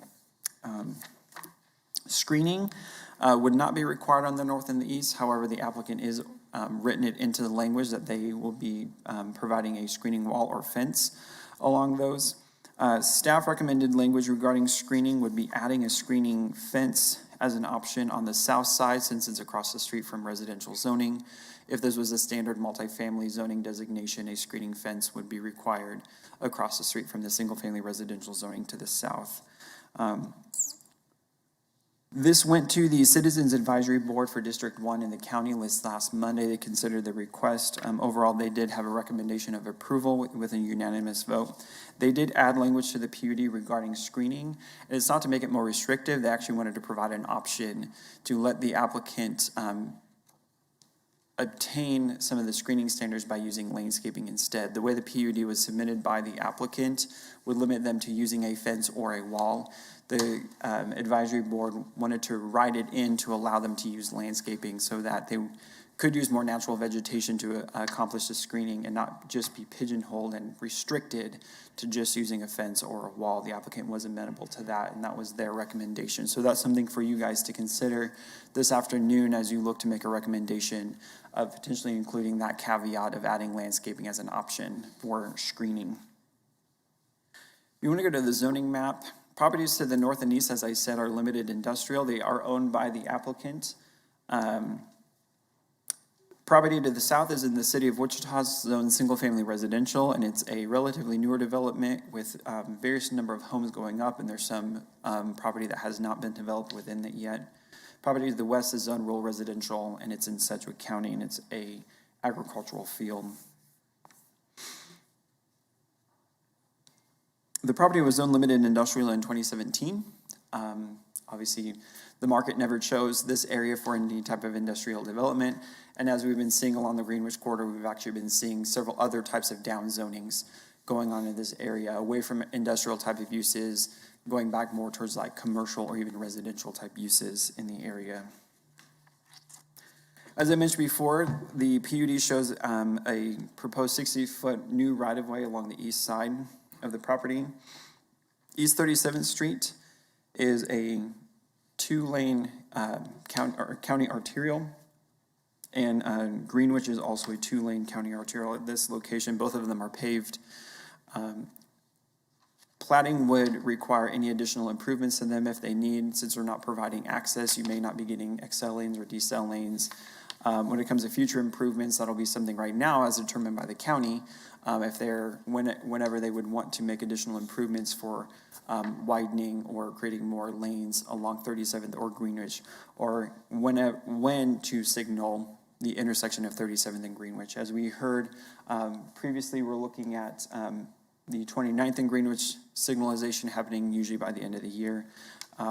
Whenever traffic counts mayor to signal at 37th and Greenwich, it'd be at that point that signalization would likely happen. Municipal water and services are available because of the single-family residential neighborhood to the south. They'll be extended to the north at the applicant's expense, and all that determined at the time of platting. The comprehensive plan identifies it for appropriate for new residential and employment mix. This means the PUD does not have any proposal for commercial uses, but in the new residential commercial mix category that says typically that housing densities would likely be a little higher in density versus lower density residential uses.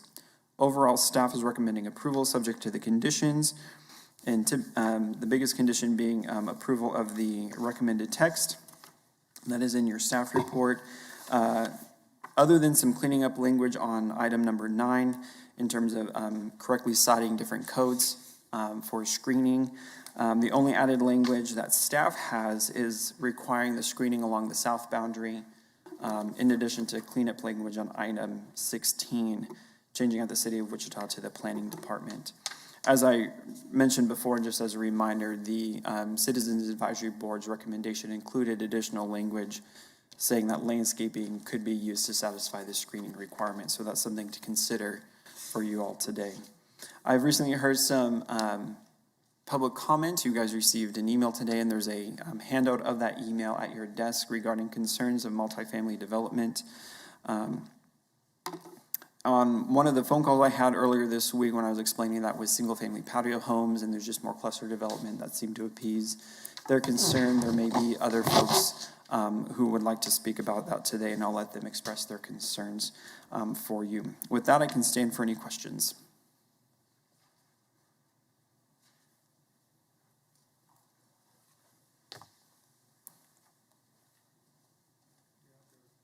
Thank you, Mr. Green.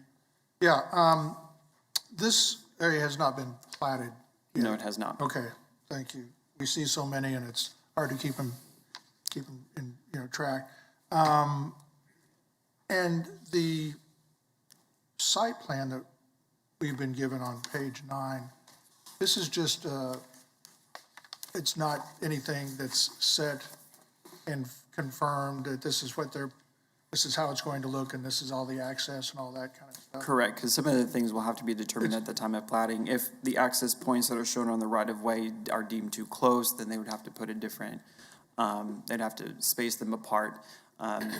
their proposal is to not have access off of 37th Street. It doesn't mean that it couldn't happen in the future. That will be determined at the time of plating. This was just their concept of what they're proposing to do. Yeah, because I can already see where, fire may have some issues with the way, the concept as it is right now. And so I fully understand that's all this is just a concept drawing, not what's going to actually take place out. Correct. Okay. Mr. Williams Bay?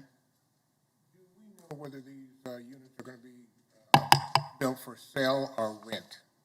My understanding with them being on one unified parcel that they're likely for rent, but I will defer to the applicant or agent to confirm that.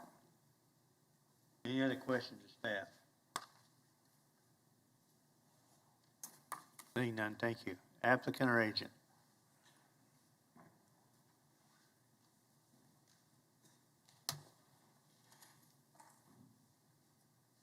Afternoon, Phil Meyer with Boffman Company, agent for the applicant. With me here today is Jeff Mullins, who is the applicant with Ritchie Development. So what we're trying to do here is a unique concept to multifamily or rentals. Our intent is this property is rental.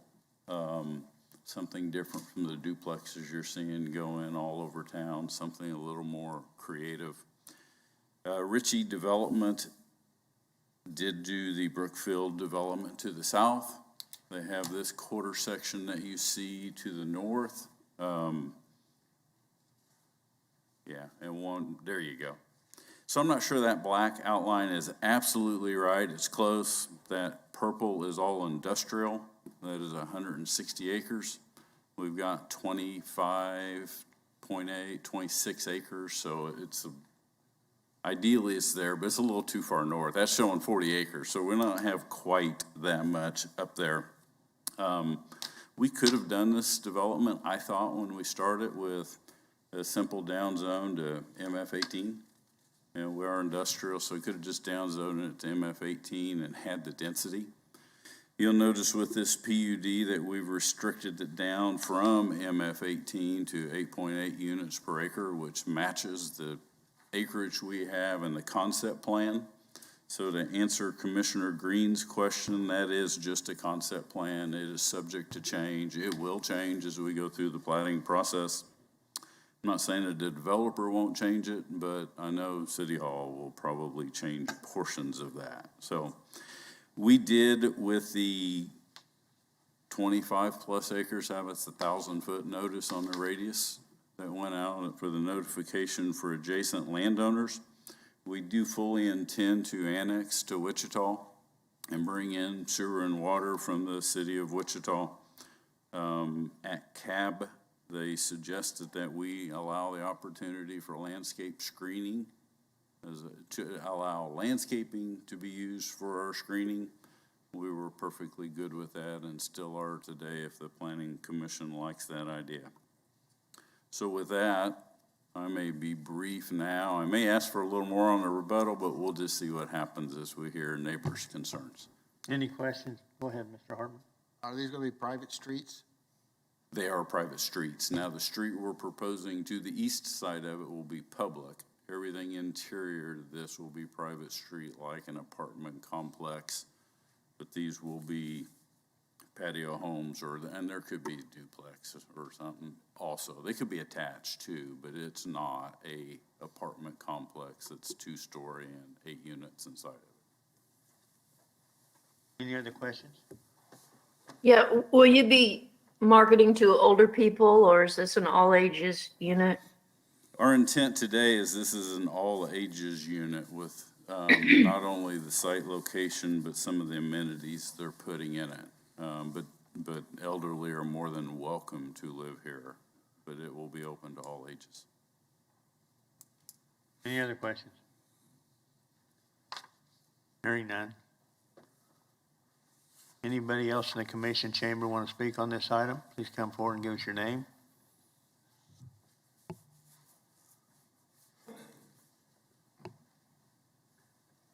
Brian Stewart, 11413 East Brookview Court, Wichita, Kansas, 67216. I live in Brookfield, the development right to the south of that.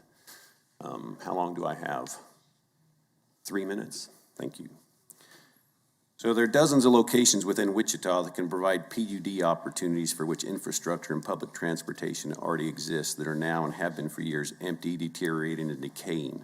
So, and my understanding is that PUD is the Planned Unit Development Zoning District, is a special purpose zoning district, is intended to encourage innovative land planning and design and avoid monotony. What I saw was monotony, sometimes associated with large developments by, that sounds real nice, and that was basically a sketch. But what I saw is, that was not innovative and not compatible with the surrounding area that we all bought and developed homes in.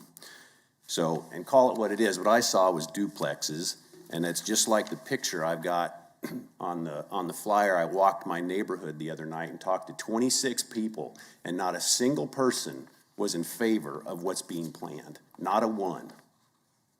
And some of them, I think, are online and may also be here today. So,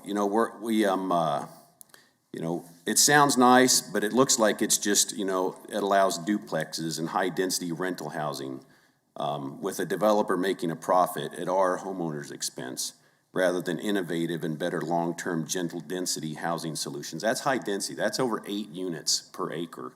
That's high density. And high density would drive we all have spent $500,000 to $1 million on our homes in that area.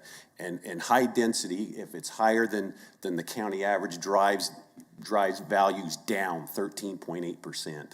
So, for some of us, that's $65,000 to $125,000 that we go in the hole. As opposed to what I saw in Cup 33, that was innovative. That was nice. Lots of green spaces, underground parking. That's what a PUD is for, not for duplexes that are going to be rented out. And I've lived in a duplex over in Bel Air. But that's what that is a duplex. So Wichita needs better high density housing options. But we need PUDs in high density housing areas with existing infrastructure, not negatively impacting homeowners in Brookfield who've invested their life's earnings into a property they assume to be surrounded by other comparable and compatible properties. There's other places, the Greenwich and K96 corridor for 3 miles to the south, that's commercial, and there's lots of things. And Topgolf just got put in our backyard. We can see it like the Great Pyramids of Giza, So we've got an airport to the west, we've got Topgolf and everything to the south, and we've got 3 miles of commercial development. When we built our homes and bought those properties, we thought we were going to be building an area that was going to be, single family. Sir, do you need more housing. time? Pardon? Do you need more time? Your time's up. Could I have 30 seconds? Okay. So, thank you. So, what we're looking for is a win-win. We like the idea of we want a variety of housing. You actually get better market value when you have a variety of housing. And we actually have patio homes in that northeast corner. And what's in that northeast corner doesn't seem to be what's being proposed in the southwest corner to the north of us. So we'd ask that you would not approve this. So, Thank you. Thank you. Any questions, Speaker? I just Mr. have Green? one. I don't know do you know how long this area out there has been zoned limited industrial? Was it possible that 97 was when? The staff report says since 2017. Yeah, 2017. Yeah, 2017 was the LI for at least this parcel. And it looks like south of this is south of, is it the subdivision Brookview? Brookfield is the subdivision. Brookfield. Was that limited in industrial? And so originally that was limited industrial and then it was zoned SF5. And it's limited industrial to the south and limited industrial to the north of the Brookfield subdivision. So, okay. Next speaker, please.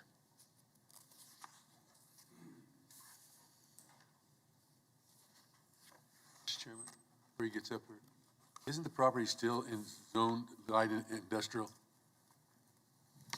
They haven't changed the zoning on it yet. It's still zoned like all the rest of the section of quarter section of ground is. Yeah, and they want a PUD, they're not No, changing I'm the still zoning. saying, it's still zoned. We don't, Go ahead, it'll sir. stay zoned unless something happens. Give us your name and address, please. My name is Rick Heiss. I live at 3601 North Crest Street in Brookfield, Ritchie Development. Basically, I just have some questions.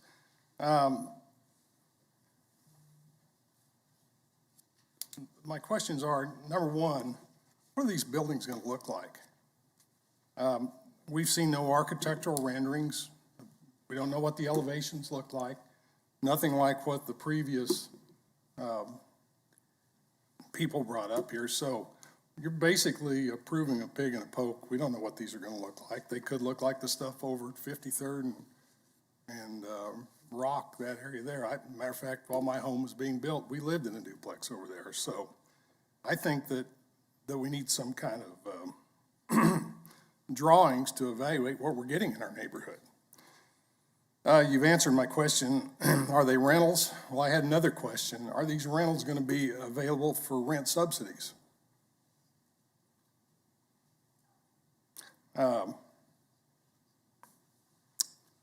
I'm assuming, who's going to be the developer and owner? Is it going to be the Ritchie Development? We don't know. Or is it going to be somebody like the people that went in there at 21st and 127th next to Hawthorne and across from Magdalene Church? That thing's been sitting there. We're starting the third season on that. And it's just sitting there empty. You know, maybe when you do these high-density facilities, you need to make the developers put up a surety bond so that you know that these facilities are going to get built and we don't have an eyesore in our neighborhood.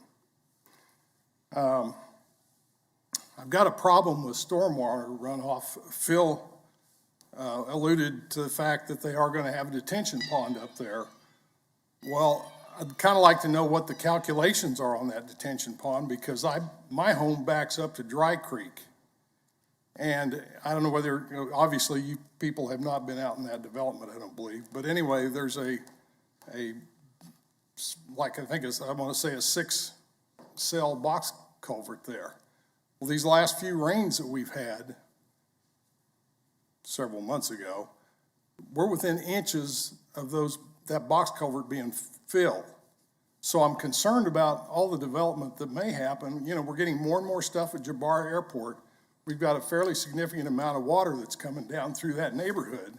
And I know there were calculations developed at one time, but I'm concerned that we may be looking at some flooding in our area. So it'd be kind of a shame with the size of some of those homes in there I don't know, if you've ever been through a flood, you don't want to be through one. Been there, done that. Sir, do you need additional time? Yeah, just give me a couple minutes here. The property access that they're showing is on the east side of their development. I'm curious how much traffic is going to come down through our development instead of going over and maybe having a stop sign or something on Greenwich Road and 37th. So that's a possibility. You know, Brian brought up what could the resulting negative impact to the values of our properties be. Well, hell, we don't know that. But there's certainly that possibility. You know, and again, what is a PUD? Is it just a way to wrap up an apartment complex or duplexes? I don't know, it's kind of what it appears to be in this particular situation. And I went through your golden rules of zoning, and you know, zoning's what's best use for this property. But of the 9 bullet points in there was 5 of those that could possibly be negative. So anyway, I'd ask that you know, get some better ideas of what they're proposing in there. I mean, we don't know whether Ritchies are going to develop it. They could sell it. Anybody could develop it. But I think we need to lock them down to what they're going to build. Thank you. Please. Any questions, to the speaker? Thank you, sir. Next speaker, please. Next speaker? Is there anybody virtual want to speak on this item? Yes, Michelle Thompson. Give us your name and address, please. It's 11514 East Winston Street. I live in Brookfield. Go ahead. So I just have more of like a comment and kind of a concern is when we actually went to go purchase this home when we were looking for homes in 2020, we were told by a Ritchie representative that the land that backs up to our home, which is the land that we're talking about right now, we were told that it would be single-family homes, kind of like in Brookfield, and that most likely it'd be 8 to 10 years. So I know things can change and plans can change, but I just want to know why they told us that in the first place a year, not even 2 years ago. I just feel like we were misled. And if they would have told us maybe what exactly they were planning, we might not have purchased that home. So I just kind of feel misled in a way. And I just want to know also if they think that the Circle Elementary School that's there would be able to take in the influx of maybe smaller children that might be moving in to a higher density population. Anything else? That is all. All right, thank you. Anybody on the commission got a question or the speaker? Thank you. Is there anybody else virtual want to speak on this item? Anybody else? Go ahead. Good afternoon. My name is Brian Lair. I currently reside in Wichita at 12760 Bradford Circle. Thank you, commissioners, for allowing us to attend remotely. That's very considerate of you, and it makes participating in the commission's activities very convenient. I appreciate that. As I mentioned, I'm a Wichita resident. I'm actually building a home in Brookfield, just across 37th Street, as some of the previous speakers have noted. It's a neighborhood of single-family homes, $500 to $1 million in price range. There's even some higher value properties located a little further east of Brookfield. And so, as you can tell, there's a lot of concern about whether these units in the planned unit development are going to be out of character for this area. I would like to note that the Brookfield area, the Brookfield neighborhood, is really the only significant population center within quite a ways from this planned unit development, as you can see on the map. And Brookfield is currently under construction. It's not quite maybe half filled. So the number of constituents that potentially could speak out on this issue is fairly limited. And so if you are expecting a really large or wanting to see a really large bunch of constituents making comments on this, the actual number that could is fairly limited. So one of the things that concerns Brookfield residents is the character of the housing that's going across the street. We feel like the patio homes that are in the Brookfield area in the northeast section of our neighborhood are fairly compatible and nice homes with a decent density. But what we've seen on the drawings today look like something that's going to be quite out of character.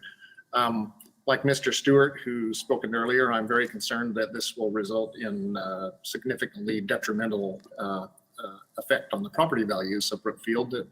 And we did not expect something like this to be coming into the immediate area. A couple of questions that I have for the developer or their agent is I would like to know if, or for the commission, is the developer required to adhere to the stated objectives of population density, number of units, and the type of units that they're proposing in this plan? Could they later on, after the motion has approved, if it is, could they switch to something different, such as apartment homes or duplexes or triplexes? We'd like to know that. Basically, if that were the case, it would be very out of character with the neighborhood, and I would strongly object to that. So I would like to see a little bit more information about the specific type of buildings that are proposed, elevation drawings, plans like that would be very helpful, such as the retirement community cooperative presented earlier. And furthermore, it would be great to see some level of commitment from the builder that they are going to stick to the proposed plan if approved. Anything else? That's really all I had to say. Commissioners, thank you for the opportunity to speak out on this issue, and I would like to register my objection to the development as planned. Thank you. Thank you. Any questions of the speaker? Seeing none, thank you. Next speaker, please. Hey, this is Kenny Flora. Give us your address. I'm at 3608 North Crest Court in the Brookfield development. And I'd just like to, thank my neighbors for coming and presenting and giving us the information of what's going on. I echo the previous comments of the announcement or the information passed along of this plan was I would deem inadequate. But more than anything, I'd just like to register the fact that, echoing what Lisa said, when we built our home in this neighborhood, the applicant here, Ritchie Development, assured us that no, they would not be selling this land or using this land in question for any purpose that would, be detrimental to the home values in Brookfield. And they appear to be going back on that commitment or at least, what they had promised previously. So a little disappointed in that and just wanted to register my objection as well. Thanks. Any questions, speaker? Thank you, sir. Anybody else virtual want to speak on this item? Hi, this is Laura Hands, also a Brookfield resident at 3613 Crest Street. Go ahead. So we'll echo Lisa and Kenny and kind of the misleading nature of kind of property use to the north and the statements that Rick and the Bryants have also made. So agree with all of that. I just wanted to raise a broader point too as a Wichitan, that kind of the same day that Brian had shared this with us, it was on the news also that, the renewed effort of the city of Wichita to really strengthen its core. And I know y'all are waiving permitting so that, to inspire renovation and redevelopment and really, ensure the strength of our community throughout. And it was just ironic getting both of these notifications in the same day. And I do think we need to think through, we're a declining population, and the more that we continue to allow the sprawl, it certainly seems to be in conflict with our priority of strengthening the city's core. So that's just one addition that I'll add with the other comment. Thank you. Any questions of the speaker? Seeing none, thank you. Is there anybody else virtual wants to speak on this item? Anybody else? Hearing none. Agent, got 2-minute rebuttal time.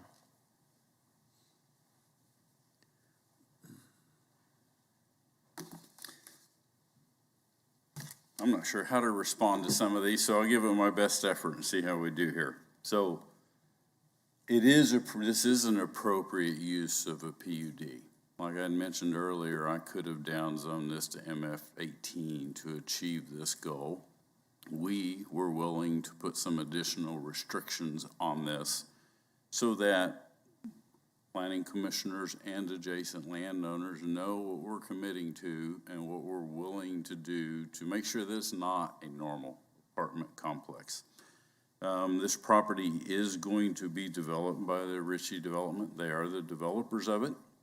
And I think a lot of the concerns the adjacent landowners in Brookfield gave you is my answer to you. They owned over half of the lot still in Brookfield that's not developed. We're not going to do anything on this corner that is going to affect their ability to finish the development at Brookfield, nor are we going to do anything that's going to affect our ability to finish developing the 134 acres that surround this corner. We don't have building elevations today. They're still working on that, but we're looking at a high quality looking development. And I'd point out to the Planning Commission that I don't know the absolute density, but Perfection Builders has got the courtyards in Brookfield being developed on the northwest corner of their property, and that's 5-6 units per acre. We're 8.8.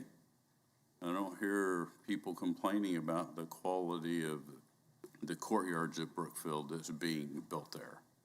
So from a density, you can't, it was mentioned that at 8.8 units per acre, we're guaranteed to devalue the property values of the stuff to the south.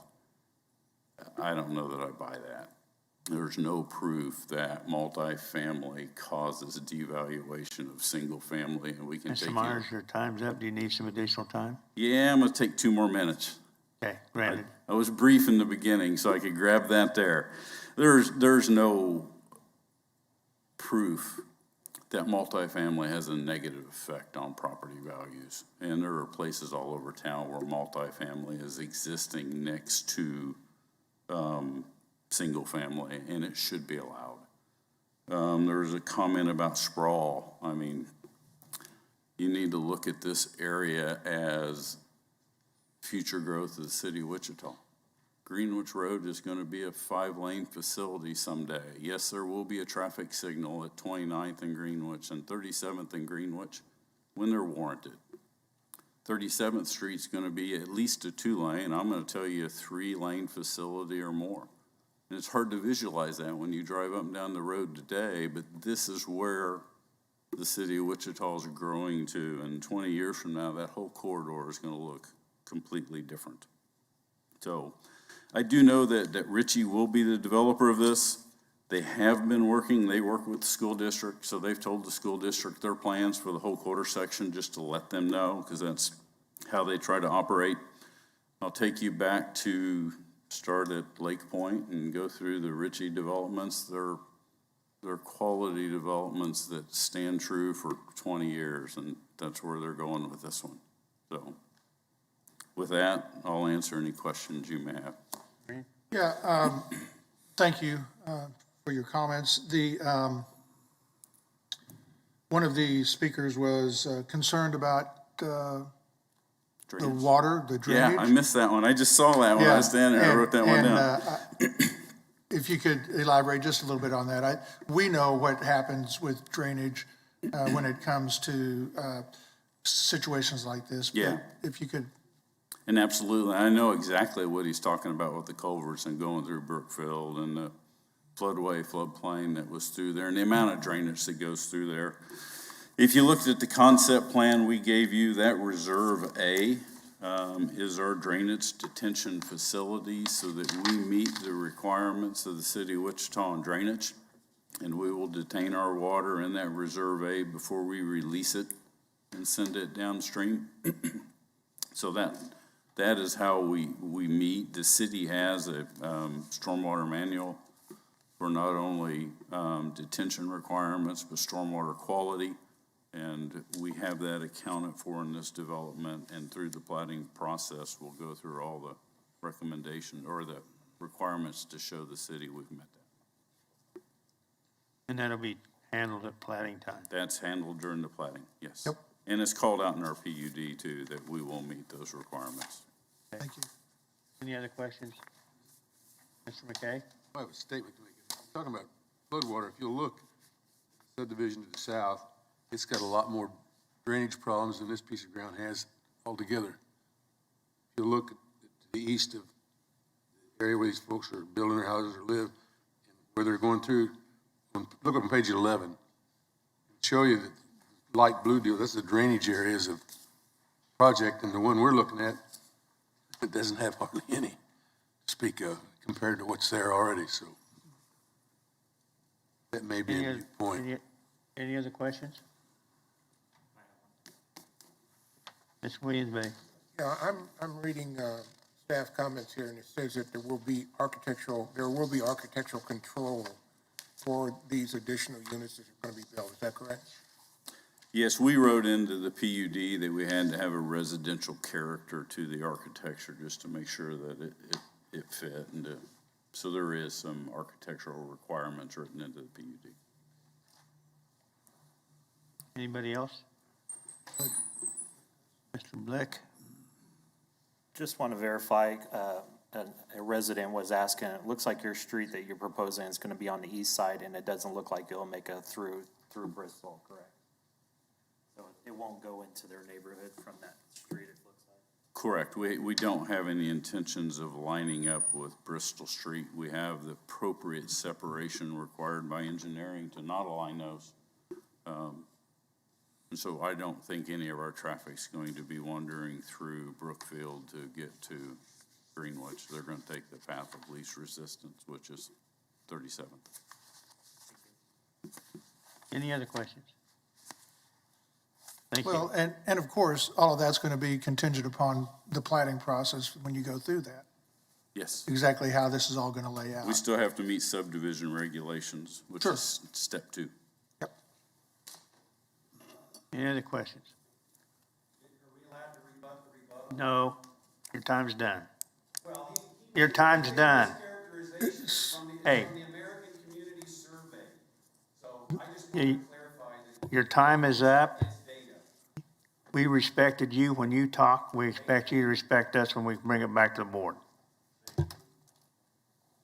What's the pleasure of the board?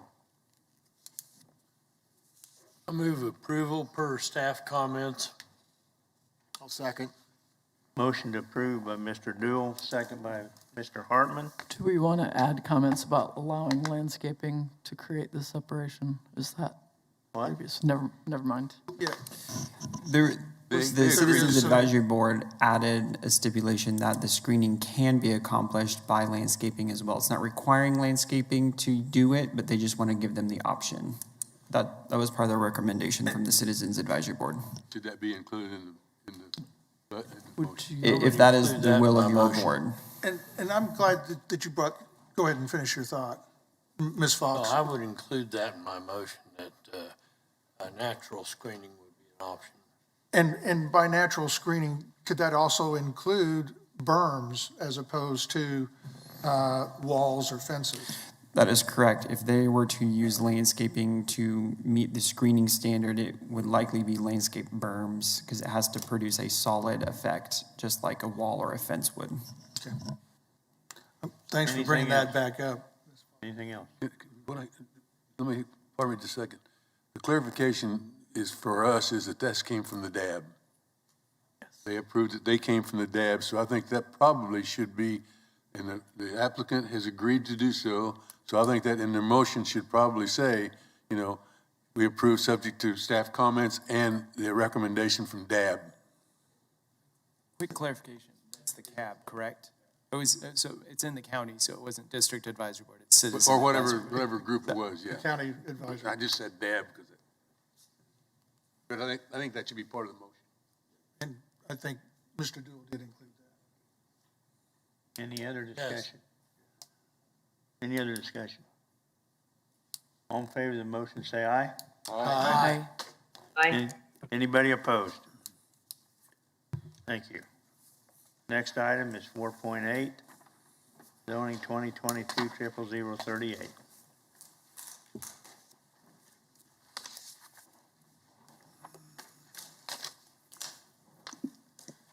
Good afternoon, everyone. Christina Reith, Associate Planner. This is case number zone 2022-38. This is located out in the county. The applicant is Chad Dean, and he has a property that's currently zoned RR Rural Residential, and he is requesting a zone change to SF20 Single Family Residential. This is generally located on the north side of West 69th Street North, within 1/4 mile east of West 69th Street North and North Hoover Road. I believe the address is 4900 West 69th Street North. They're proposing some single-family residential dwellings, and the recommendation by the staff is to approve. The subject site is 3.45 acres in total, and it's in unincorporated Sedgwick County. So these 3 lots that they're subdividing the property for would be to develop single-family dwellings on approximately 1-acre lots. Properties to the north and west of the Sedgwick property are zoned RR Rural Residential, as well as to the south and to the east.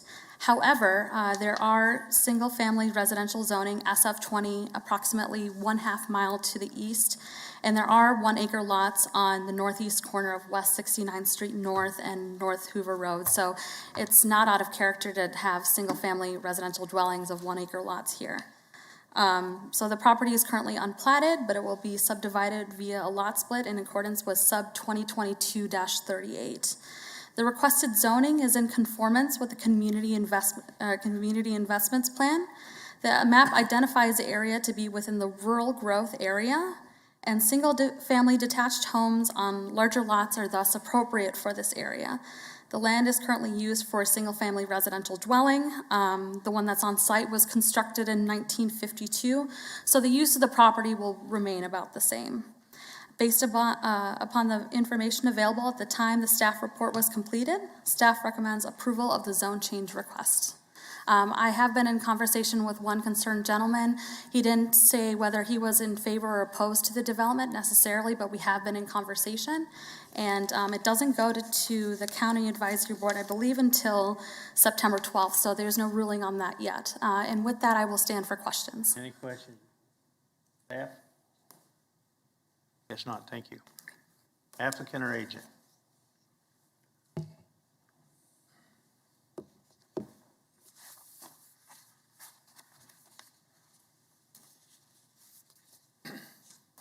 Hi there, my name's Chad Dean. I have the applicant and own the house at 4900 West 69th Street North, Valley Center, Kansas, 67147.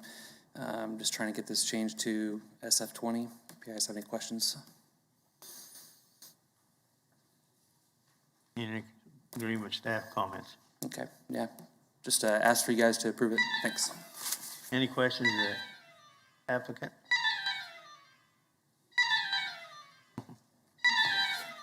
Guess not.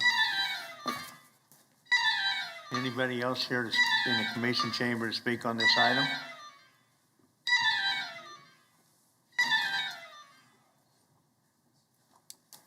Brian Stewart, 11413 East Brookview Court, Wichita, Kansas, 67226. It's I've noticed in the times there's been, people for or against, and in this case, it's just the applicant. I guess my question to the council is that at what point when everybody is in either for or against, I can understand the being for, but when everybody speaks out against particularly something, why does the council still go in favor of it? Because this is the second time I've come to a council meeting on a PUD.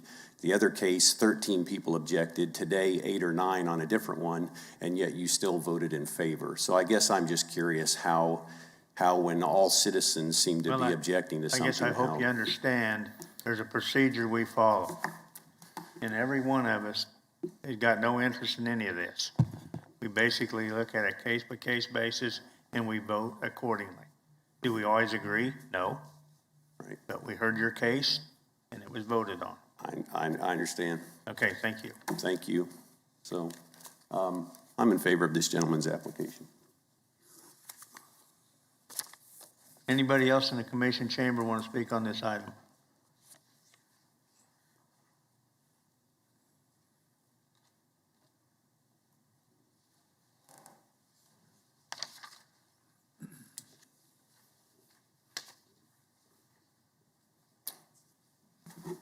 Wes Wilson, 6327 North Hoover, Wichita, 67204. We've lived at our residence for 36 years. Don't know everything that's going on, but with 3.5 acres, putting single dwellings, we don't know where the water's coming from. It's going to be well water, where you're coming from, what kind of drainage for the sewage or septic tank or lateral fields, or none of that's been presented. We haven't seen anything about housing. I kind of been thrown in as this kind of late. The guy that was going to come, sister passed away, and he went to her funeral this afternoon, so that got canceled, and the other guy that was going to come had to leave town. So that's our concerns or questions, is we don't know what he's trying to build. We haven't seen anything or heard anything about that, what he's gonna build and how he's gonna get, bend the rules or whatever. I know somebody within a mile of there had a hard time getting lateral fields on 5 acres.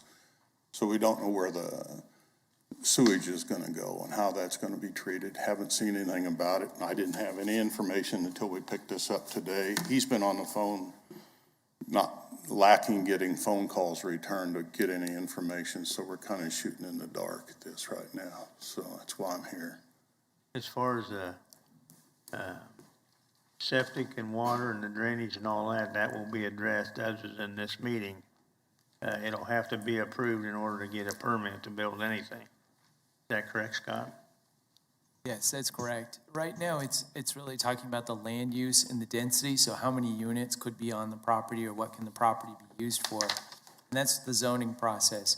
Separate process, but related, would be platting, and that is, how is the property going to be laid out? How will utilities access, or what services will be provided to provide services for the property? We were aware, or I was aware, that there would be another meeting on the 12th of next month. I may not be able to attend that. I'm going in the hospital for a while, but any rate, I was kind of filling in for this and trying to get some information, but this will help with that, and we'll be better prepared if we need to have somebody else come represent us than at the 12th. So. Okay, anything else? No, that's it from me. All right, any questions of the speaker? I'd like to make a comment.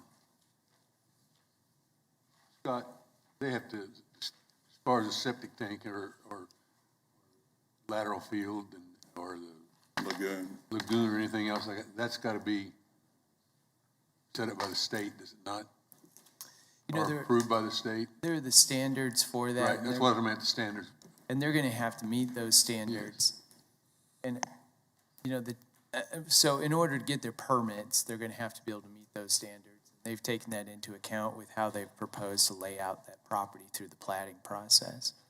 And also out there in this area, I would imagine that they'll have to go to rural water district, I would imagine, to get their water.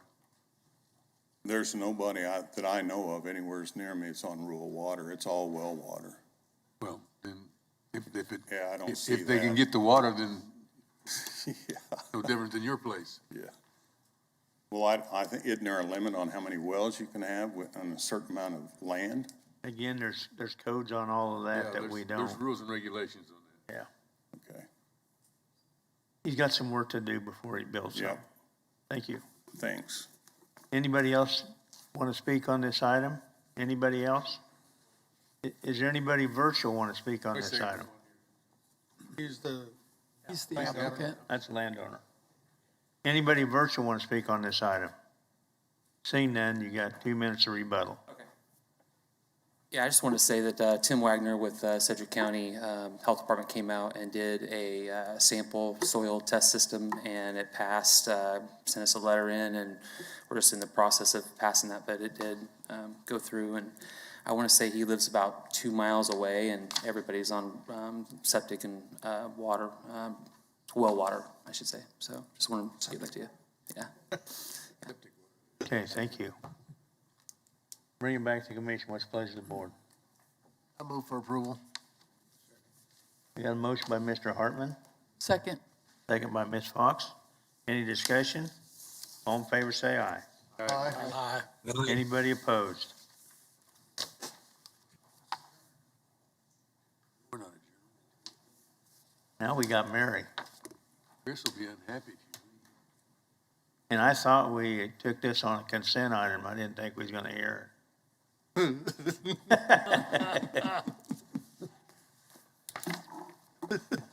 I move for approval. Joe just moved for approval. I second.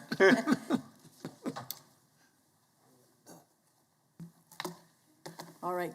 Well, good afternoon, Commissioners. Mary Hunt, Metropolitan Area Planning Department.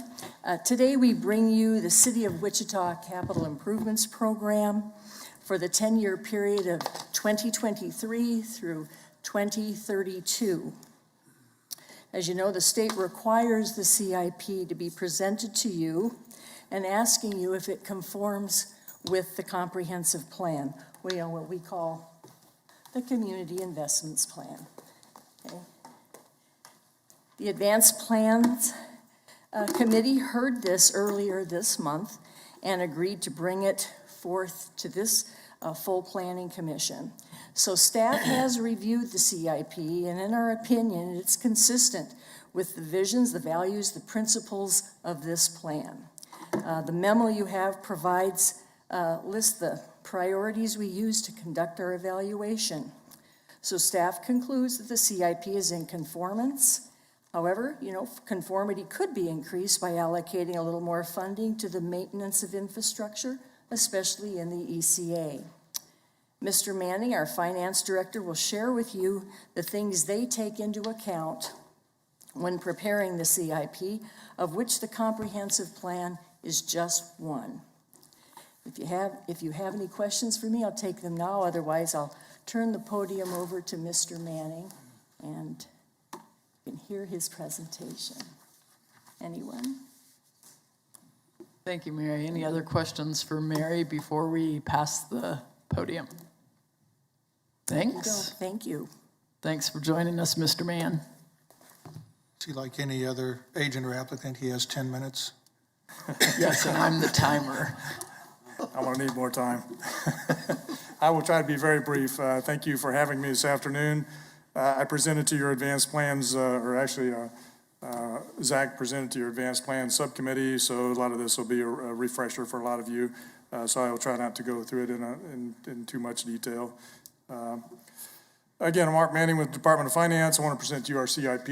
Mary is right. The comprehensive investments plan is a very important criteria in what we do. Several other things are, we obviously account for the City Council's goals and missions and everything we do, including the CIP, and we also solicit citizen feedback when we develop the CIP.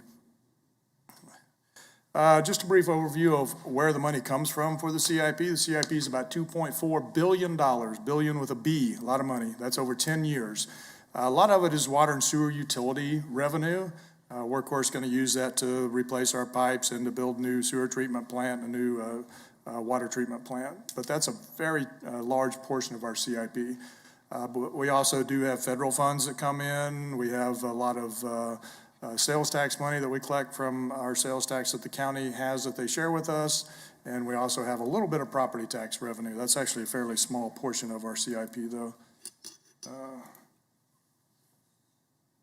Where do they go? Sorry, I thought I hit the wrong button. Where does our CIP dollars go? Again, water and sewer, if that's our largest revenue share, that's our largest expenditure share. So a lot of our CIP is for our utility operations.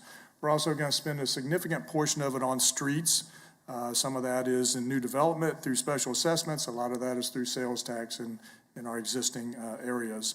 And then we have a lot of other smaller areas, parks. We're going to spend some on our heavy equipment. We're going to spend some on public safety and a few other areas. This is probably one of the most important slides in my presentation, again, because as Mary pointed out, your objective is to determine if what I'm presenting to you is in conformance with the Community Investments Plan. Community Investments Plan, of course, has three priorities. Priority number one is the one that we focus on mostly. You can see about 50% roughly of our CIP is aligned to priority one. And I'd also point out to you that that percentage would be higher. A couple things drag us down a little bit. One is we do have a lot of money in our CIP for special assessments. That's a speculative amount that we put in. We don't know what's going to occur in that area, but that's about $300 million, and that's obviously not considered maintenance. So that drags our maintenance percentage down a lot. So that's one reason our maintenance is not higher. But still at 50%, I think that's pretty good. This table aligns to your other metric that you have in the Community Investments Plan, and that is what is considered a very high priority. You can see about 70% of the CIP is aligned with your very high priority area in the Community Investments Plan. And again, one thing that drags us down here, as you can see, is highways. We have a lot of money in for highways, although I'd point out the vast majority of that is state and federal money that is flowing to the city. But that 13% is low medium, and that's one thing that probably drags us down a little bit on this area. So let's talk about some of the specific areas, and I'll be a little brief, but I'll try to relate them to the ECA that Mary mentioned and the relevancy there. We have about $168 million in for pavement maintenance in our CIP. It's been a huge priority for the city of Wichita for the last 6 or 7 years. One thing I will point out this year, though, is we have allocations for pavement maintenance and allocations for dirt street paving. That's an emerging issue that is becoming a priority for some, so the CIP, at least as it's formed today, would allocate about $31 million to start addressing unpaved or dirt streets in our area. Are you flipping the slides for me, or is it, okay, I thought, wow, that thing's sensitive, because every time I get my hand close, it flips. Wow, okay. Well, part of the time. You're good, very good. I've got a question on the dirt street paving. Yes, sir. Is that going to be a special assessment also, or is that just something where we're going to go into neighborhoods and pave dirt roads where in other areas we've had to go through special assessments and petitioned to have these projects built? It's an excellent question, Commissioner Green. Our current practice is to pave dirt streets when they're petitioned and assess them through special assessments. This would be a policy shift. This would use city funds, sales tax funds, to pay for the city to pay for the cost of paving those streets. So that then takes money away from other needed areas that could be taken care of, whether it's bridges or whatever. It would involve a reallocation of our pavement maintenance funding to unpaved roads instead of paved roads. Yes, sir, that is correct. Okay. So let's look at how sales tax funding is spent. As you know, sales tax funding can only be spent for roads, bridges, and freeways by city ordinance. In the early years, we were very, very heavy on freeways and had a much smaller allocation for roads. About 3 years ago, the city had a policy shift, and we've allocated more for roads and far less for freeways. So our strategy going forward is that we will use our sales tax funds to leverage other dollars. So if there's opportunities to partner with the state of Kansas, we'll allocate freeway LST funds for freeways, but the city does not have the capacity now to fully complete freeway improvements like we did in the past. So what we've got now is the North Junction and East Kellogg, both of which we're partnering with the state. West Kellogg is primed for 2 interchanges. We have the frontage roads built, we have all the right-of-way, but again, we probably will not have funding to complete interchanges on West Kellogg unless or until we can convince the state to partner with us in that area.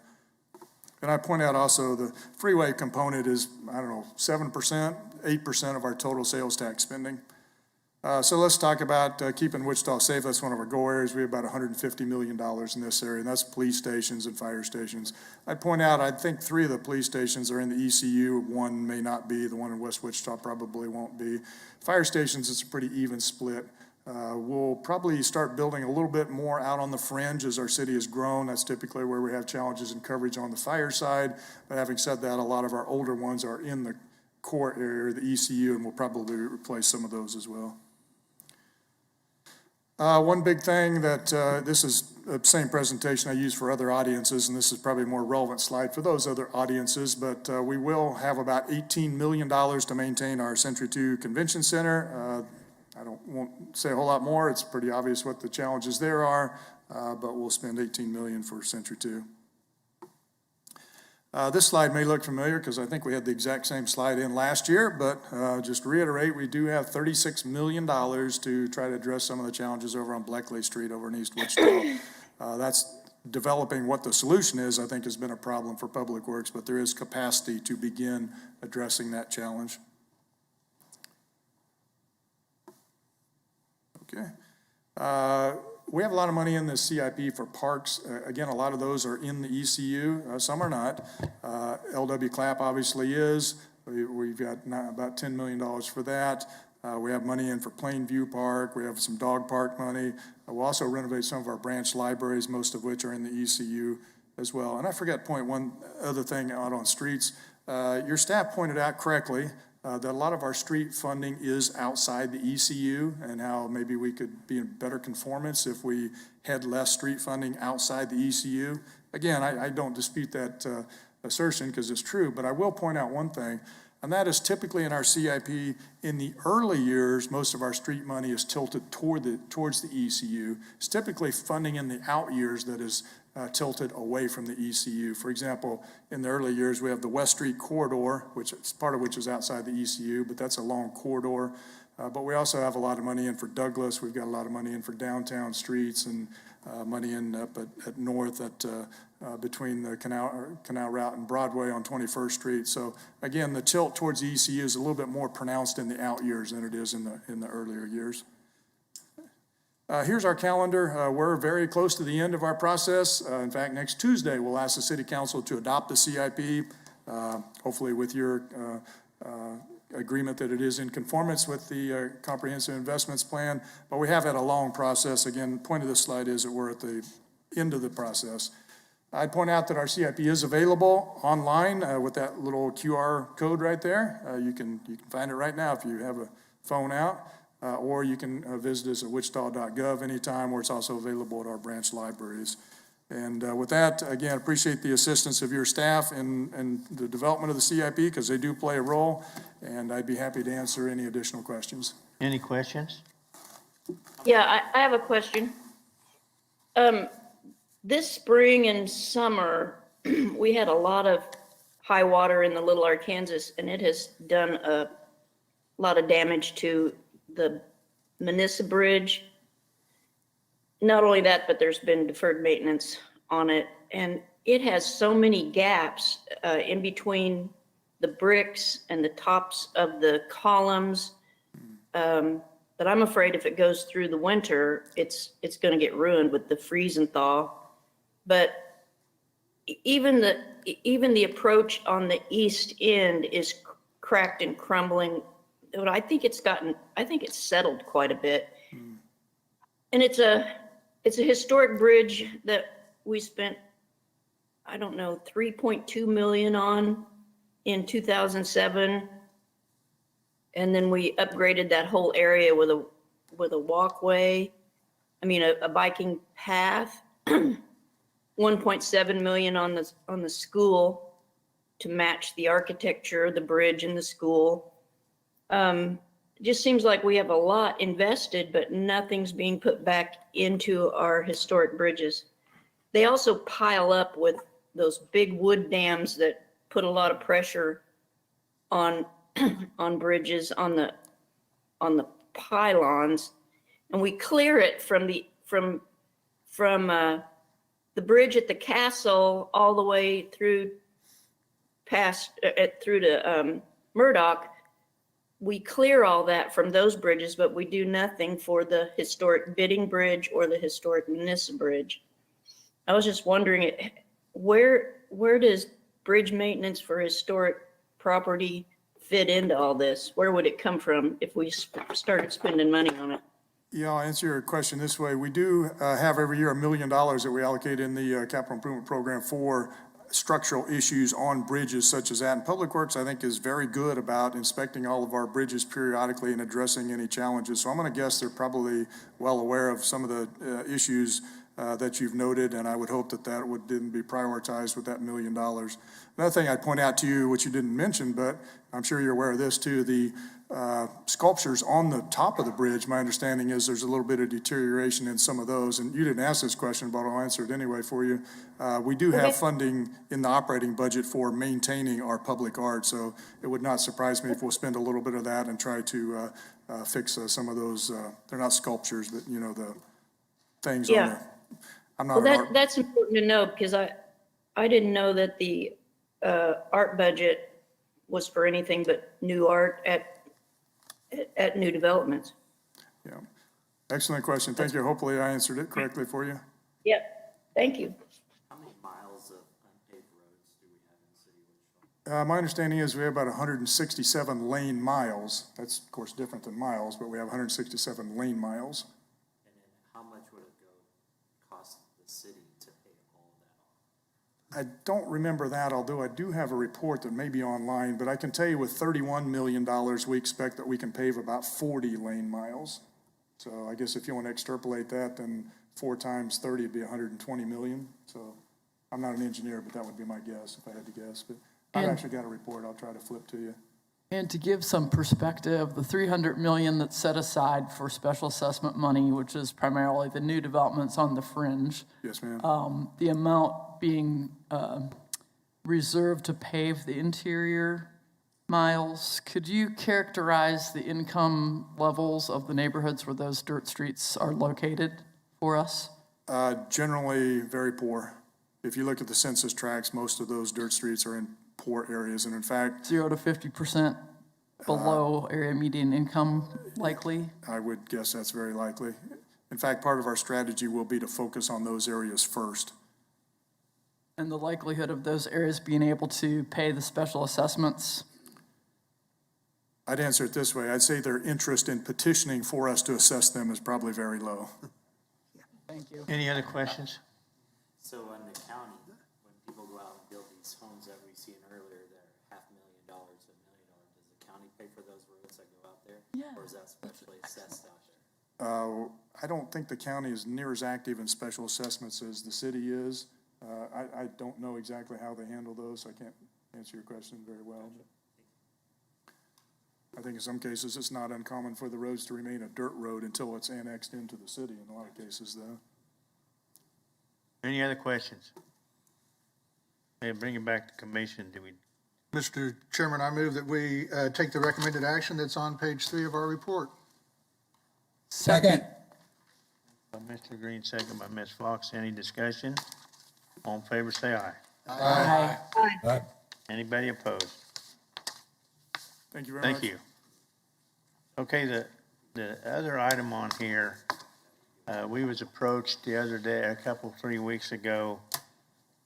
County is wanting to come up with a nuisance appeal board, which I don't know how many cases will ever come up in the county. Maybe 1 a year, 2 a year. But we have to come up with a board. And our thought the other day in the meeting was to take the county appointees, make them on the nuisance board. So with that, I'll turn it. Yeah, thanks, Mr. Chairman. Chris Labor, Metro Area Building and Construction Department. So appreciate the commission members for giving us a few minutes today. Thank you for your service in general. And specifically, this is an appeals board. So unlike cities, cities have nuisance abatement rights. The county by state statute does not. Given our urban designation in Sedgwick, we were successful in achieving some legislation that allows us some very limited abatement authority in the unincorporated areas of Sedgwick now. With that, what that would mean is if we have a property that we as MAPCD declare a danger to the inhabitants of the county, that would also come with a health department assessment, potentially even KDHE involvement.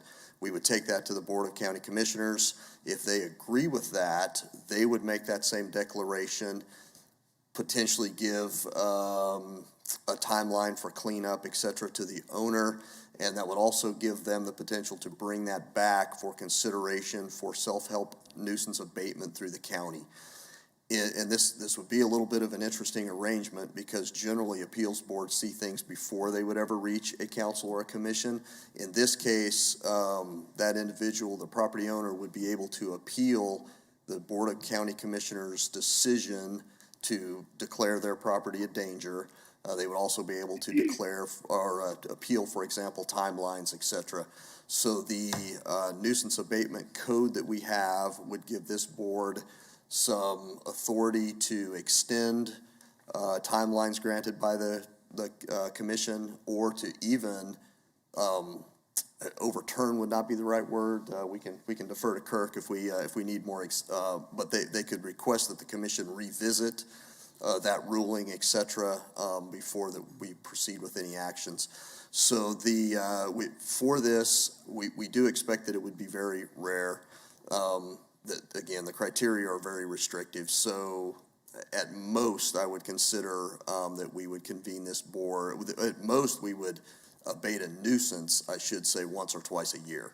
That would be like the absolute most. If you consider that every one of those gets appealed, then you'd be looking at a meeting once or twice. So the plan is to convene this board to establish bylaws, et cetera, and to go over basically what would be our routine administration of establishing a board And then after that, the board would only convene as required to hear any nuisance appeals. We would like to use experienced board members for this. We have MABCD board members who could serve, but none of my MABCD boards are directly appointed by individual commissioners. So that's why we look to the MAPC, because each commissioner has an appointment in this board.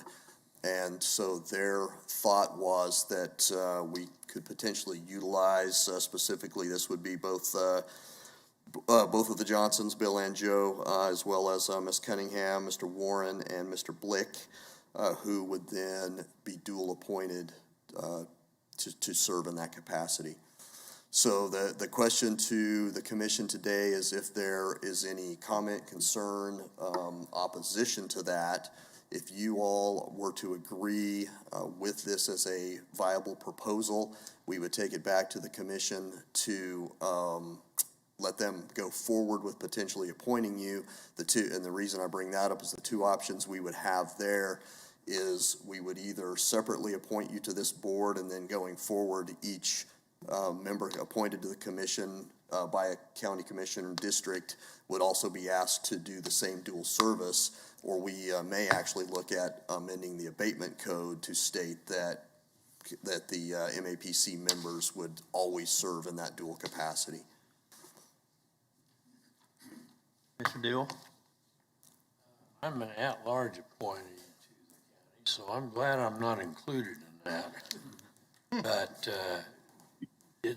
so if I understand what this is, this commissioner, this body would be in a position to either override or alter, amend what the county commission approved. Sounds to me like it's potentially fraught with some legal problems. Well, in this situation, it is kind of a unique scenario where you would be somewhat doing that, but specifically you would be sending it back for reconsideration. And it would delay what an appeal, if the board was to uphold that appeal, it would specifically delay me from being able to take any further action until between the county commission, legal, and the members of the board, there was a determination in place. In general, what kind of time frame are you looking at with this nuisance abatement board? You've got a property that's dilapidated, that needs to be raised, and yet you're hamstrung on the ability to be able to do what needs to be done because you're going through another bureaucratic step. How much time are we actually talking about? Weeks, months? You ain't gonna change that. Years? And that process, yes, sir, is in place regardless. So specifically in the county, the process begins with a nuisance case. We have to have a court conviction in order to even begin the process of a potential abatement in the county. So if we got to that point and then we and other agencies sought to declare at that level of nuisance, that level of danger, we would take that to the commission. And then once the commission has given a ruling on that, assuming that they do declare it a danger to the inhabitants of the county, then the member would have a chance to appeal. In that case, we would set an appeal hearing with this board. The result of that would then be taken back to the county commission, and they would further consider it for either extension or to proceed with potential abatement. So and that is a great question about the legal aspect of that. So the resolution as drafted was drafted by our legal department. So they would actually be the ones to oversee that process as it went forward. So they would advise the commission, the board, and myself as far as what any as to what the next steps any decision would bring or would mean. Okay. Just a point of clarification, Chris. Bill made the comment there was going to be the county commission and the representatives of the county commission. Well, and Bob brought it up to at large. You and Bob, they're at large.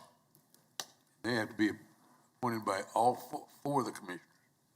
And correct. So this is specifically established as a 5-member board. So it would be those 5 commission members that are directly I just wanted the appointed clarification, by is a all I county wanted. commissioner. Yes, sir. Because there is 7. No, that's correct, Mr. McKay. I have a question about a comment you made. You mentioned some self-help abatement. What did you mean by that? So that would be the term that is generally used if the county was to go ahead and do that abatement. So in the case of a nuisance property, the judge is going to put a court order on the property or on the property owner that certain actions have to be completed by a certain date. If those are not complied with, this would give us the option to go through this process. At the end of that process, if the property owner still has not accomplished the abatement or still has not removed the nuisance conditions, we would be able to do that as the county, whether using our public works or whether using a contractor. We would accomplish that, and then we would assess the cost of that back to the property. So that part of the process. You're not recommending any or have any programs that actually help the homeowner? We do, actually. Those are separate from this. That would all, of course, take place prior to this. Okay. Yes, this would be completely separate and independent of those, but we do have programs and processes to work with property owners. Okay. Any other questions?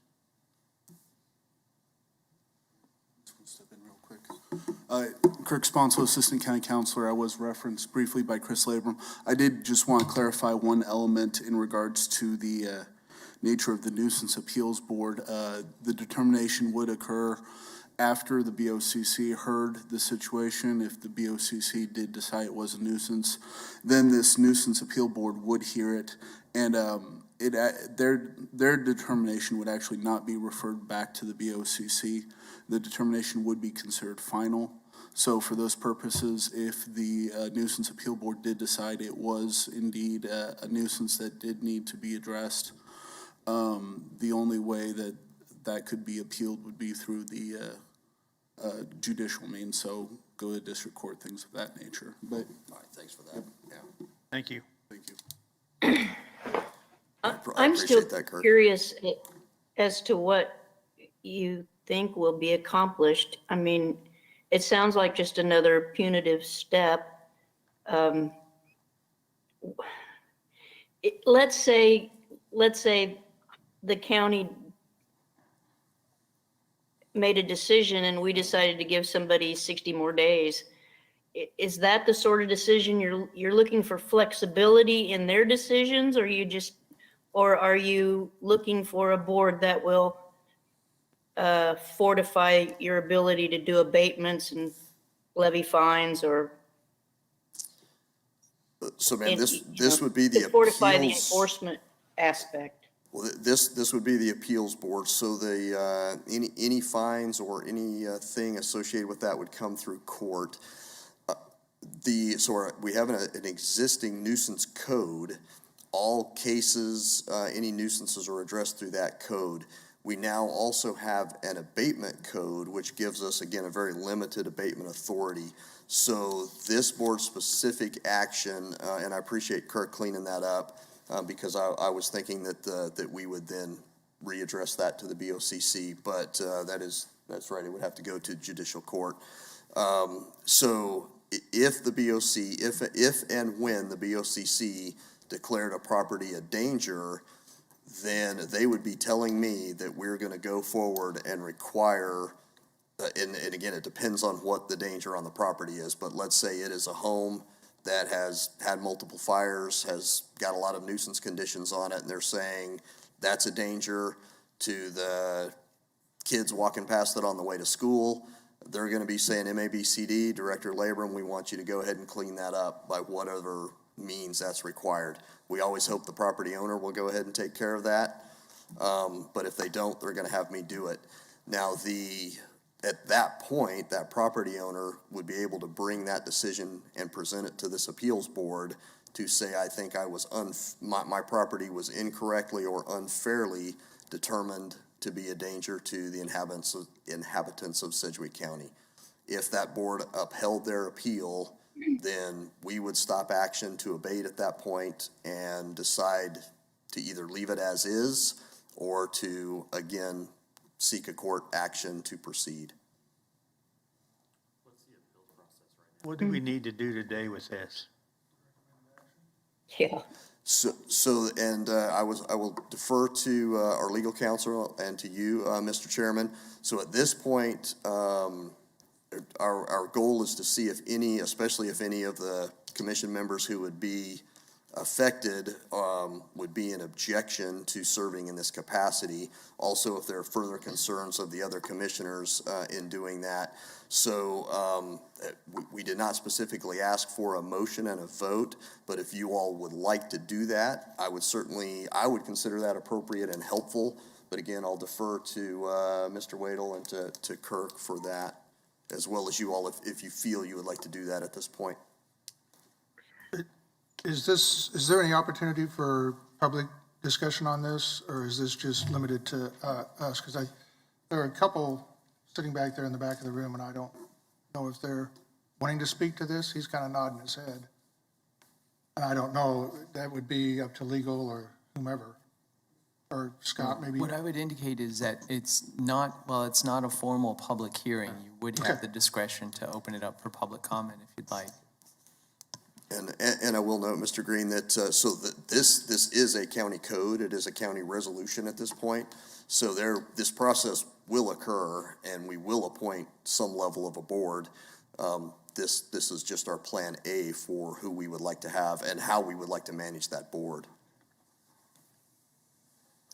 I guess I'd make the motion to do the 5 actual appointees of this Sedgwick County I think there ought to be Commission. more discussion on that. My county commissioner that appointed me was unaware that when you served on the MAPC, that you also had to serve on a subcommittee. So she thought she was appointing somebody to work every other week. You're adding a third committee. I don't know. And I don't see this group as being the best to be objective about whether or not a property gets put back into circulation, because that's really what the end result is. If abatements come and somebody's elderly and they end up in the hospital, there's so many things that can happen to them if they get behind on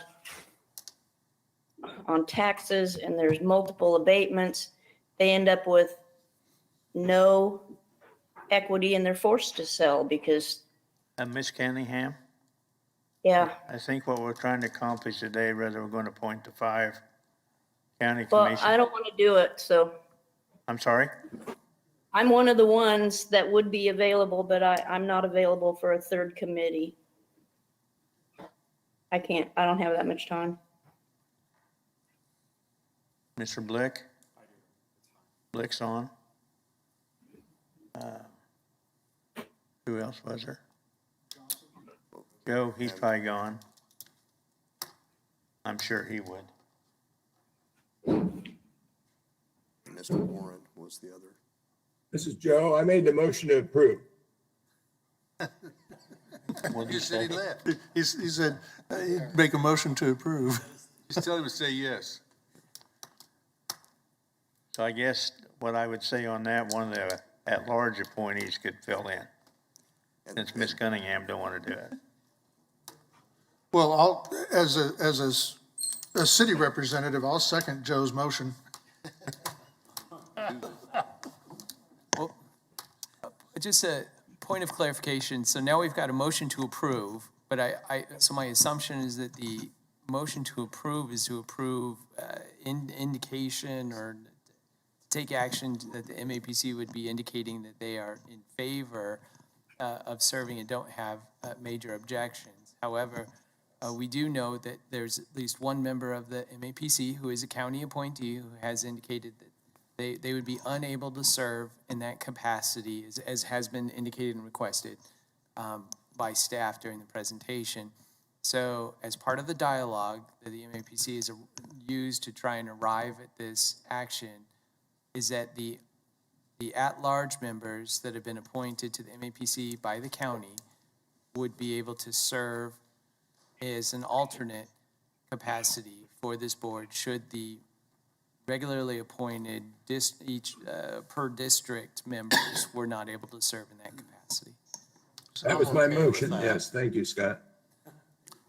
Okay. And Kirk Sponsel, Assistant County Counselor, I don't want us to go too broad or wide-ranging on this. Certainly, this is just a feedback setting, so I don't think that the board today, the commission today, needs to take any formal vote. This was more of a feedback process to hear support, to hear opposition, specifically from those members that were specifically appointed by Board of County Commissioner members.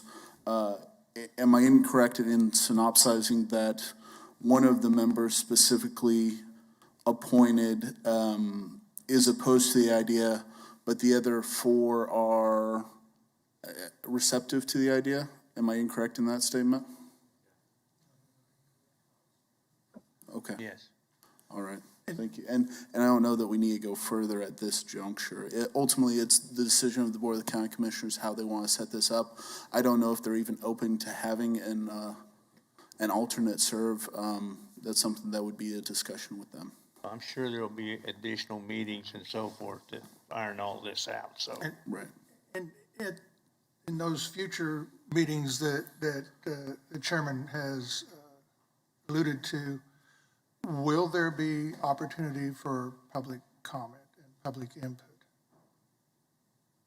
I'm actually not certain of that at this juncture. Yeah. And as Kirk indicated, so I'll take this back to the commissioners for feedback. We would, for any boards that we're going to appoint, we generally go through an application process and we present those in the staff meeting, the BOCC staff meeting, at which point, whether the BOCC would accept public comment at the podium in that forum, or whether they would just request any public comment through email or through contact would be their option, but that would be the opportunity. Okay. So they would, I guess, a long-winded way of saying each commissioner would follow their same process that they do for any other appointee. They may take it to their cab, so that would be to each individual commissioner. With that, I think we could just leave it. What's wrong with voting on our approval that we, in concept, agree with it? And send it back to them.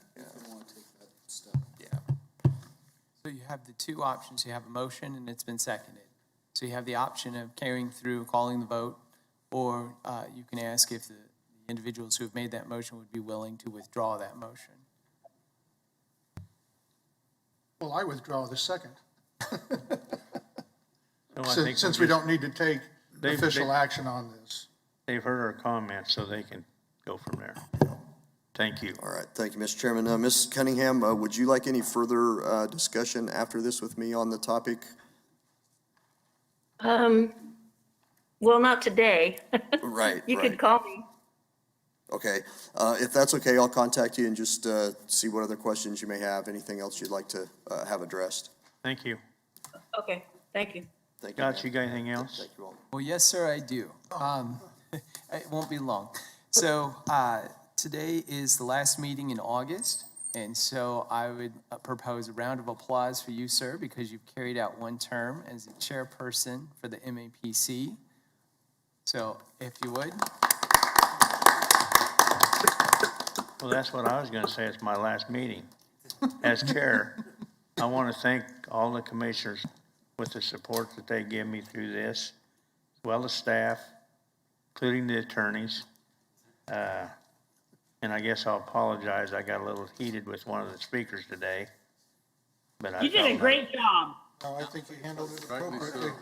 But I didn't like it. But anyway, thanks.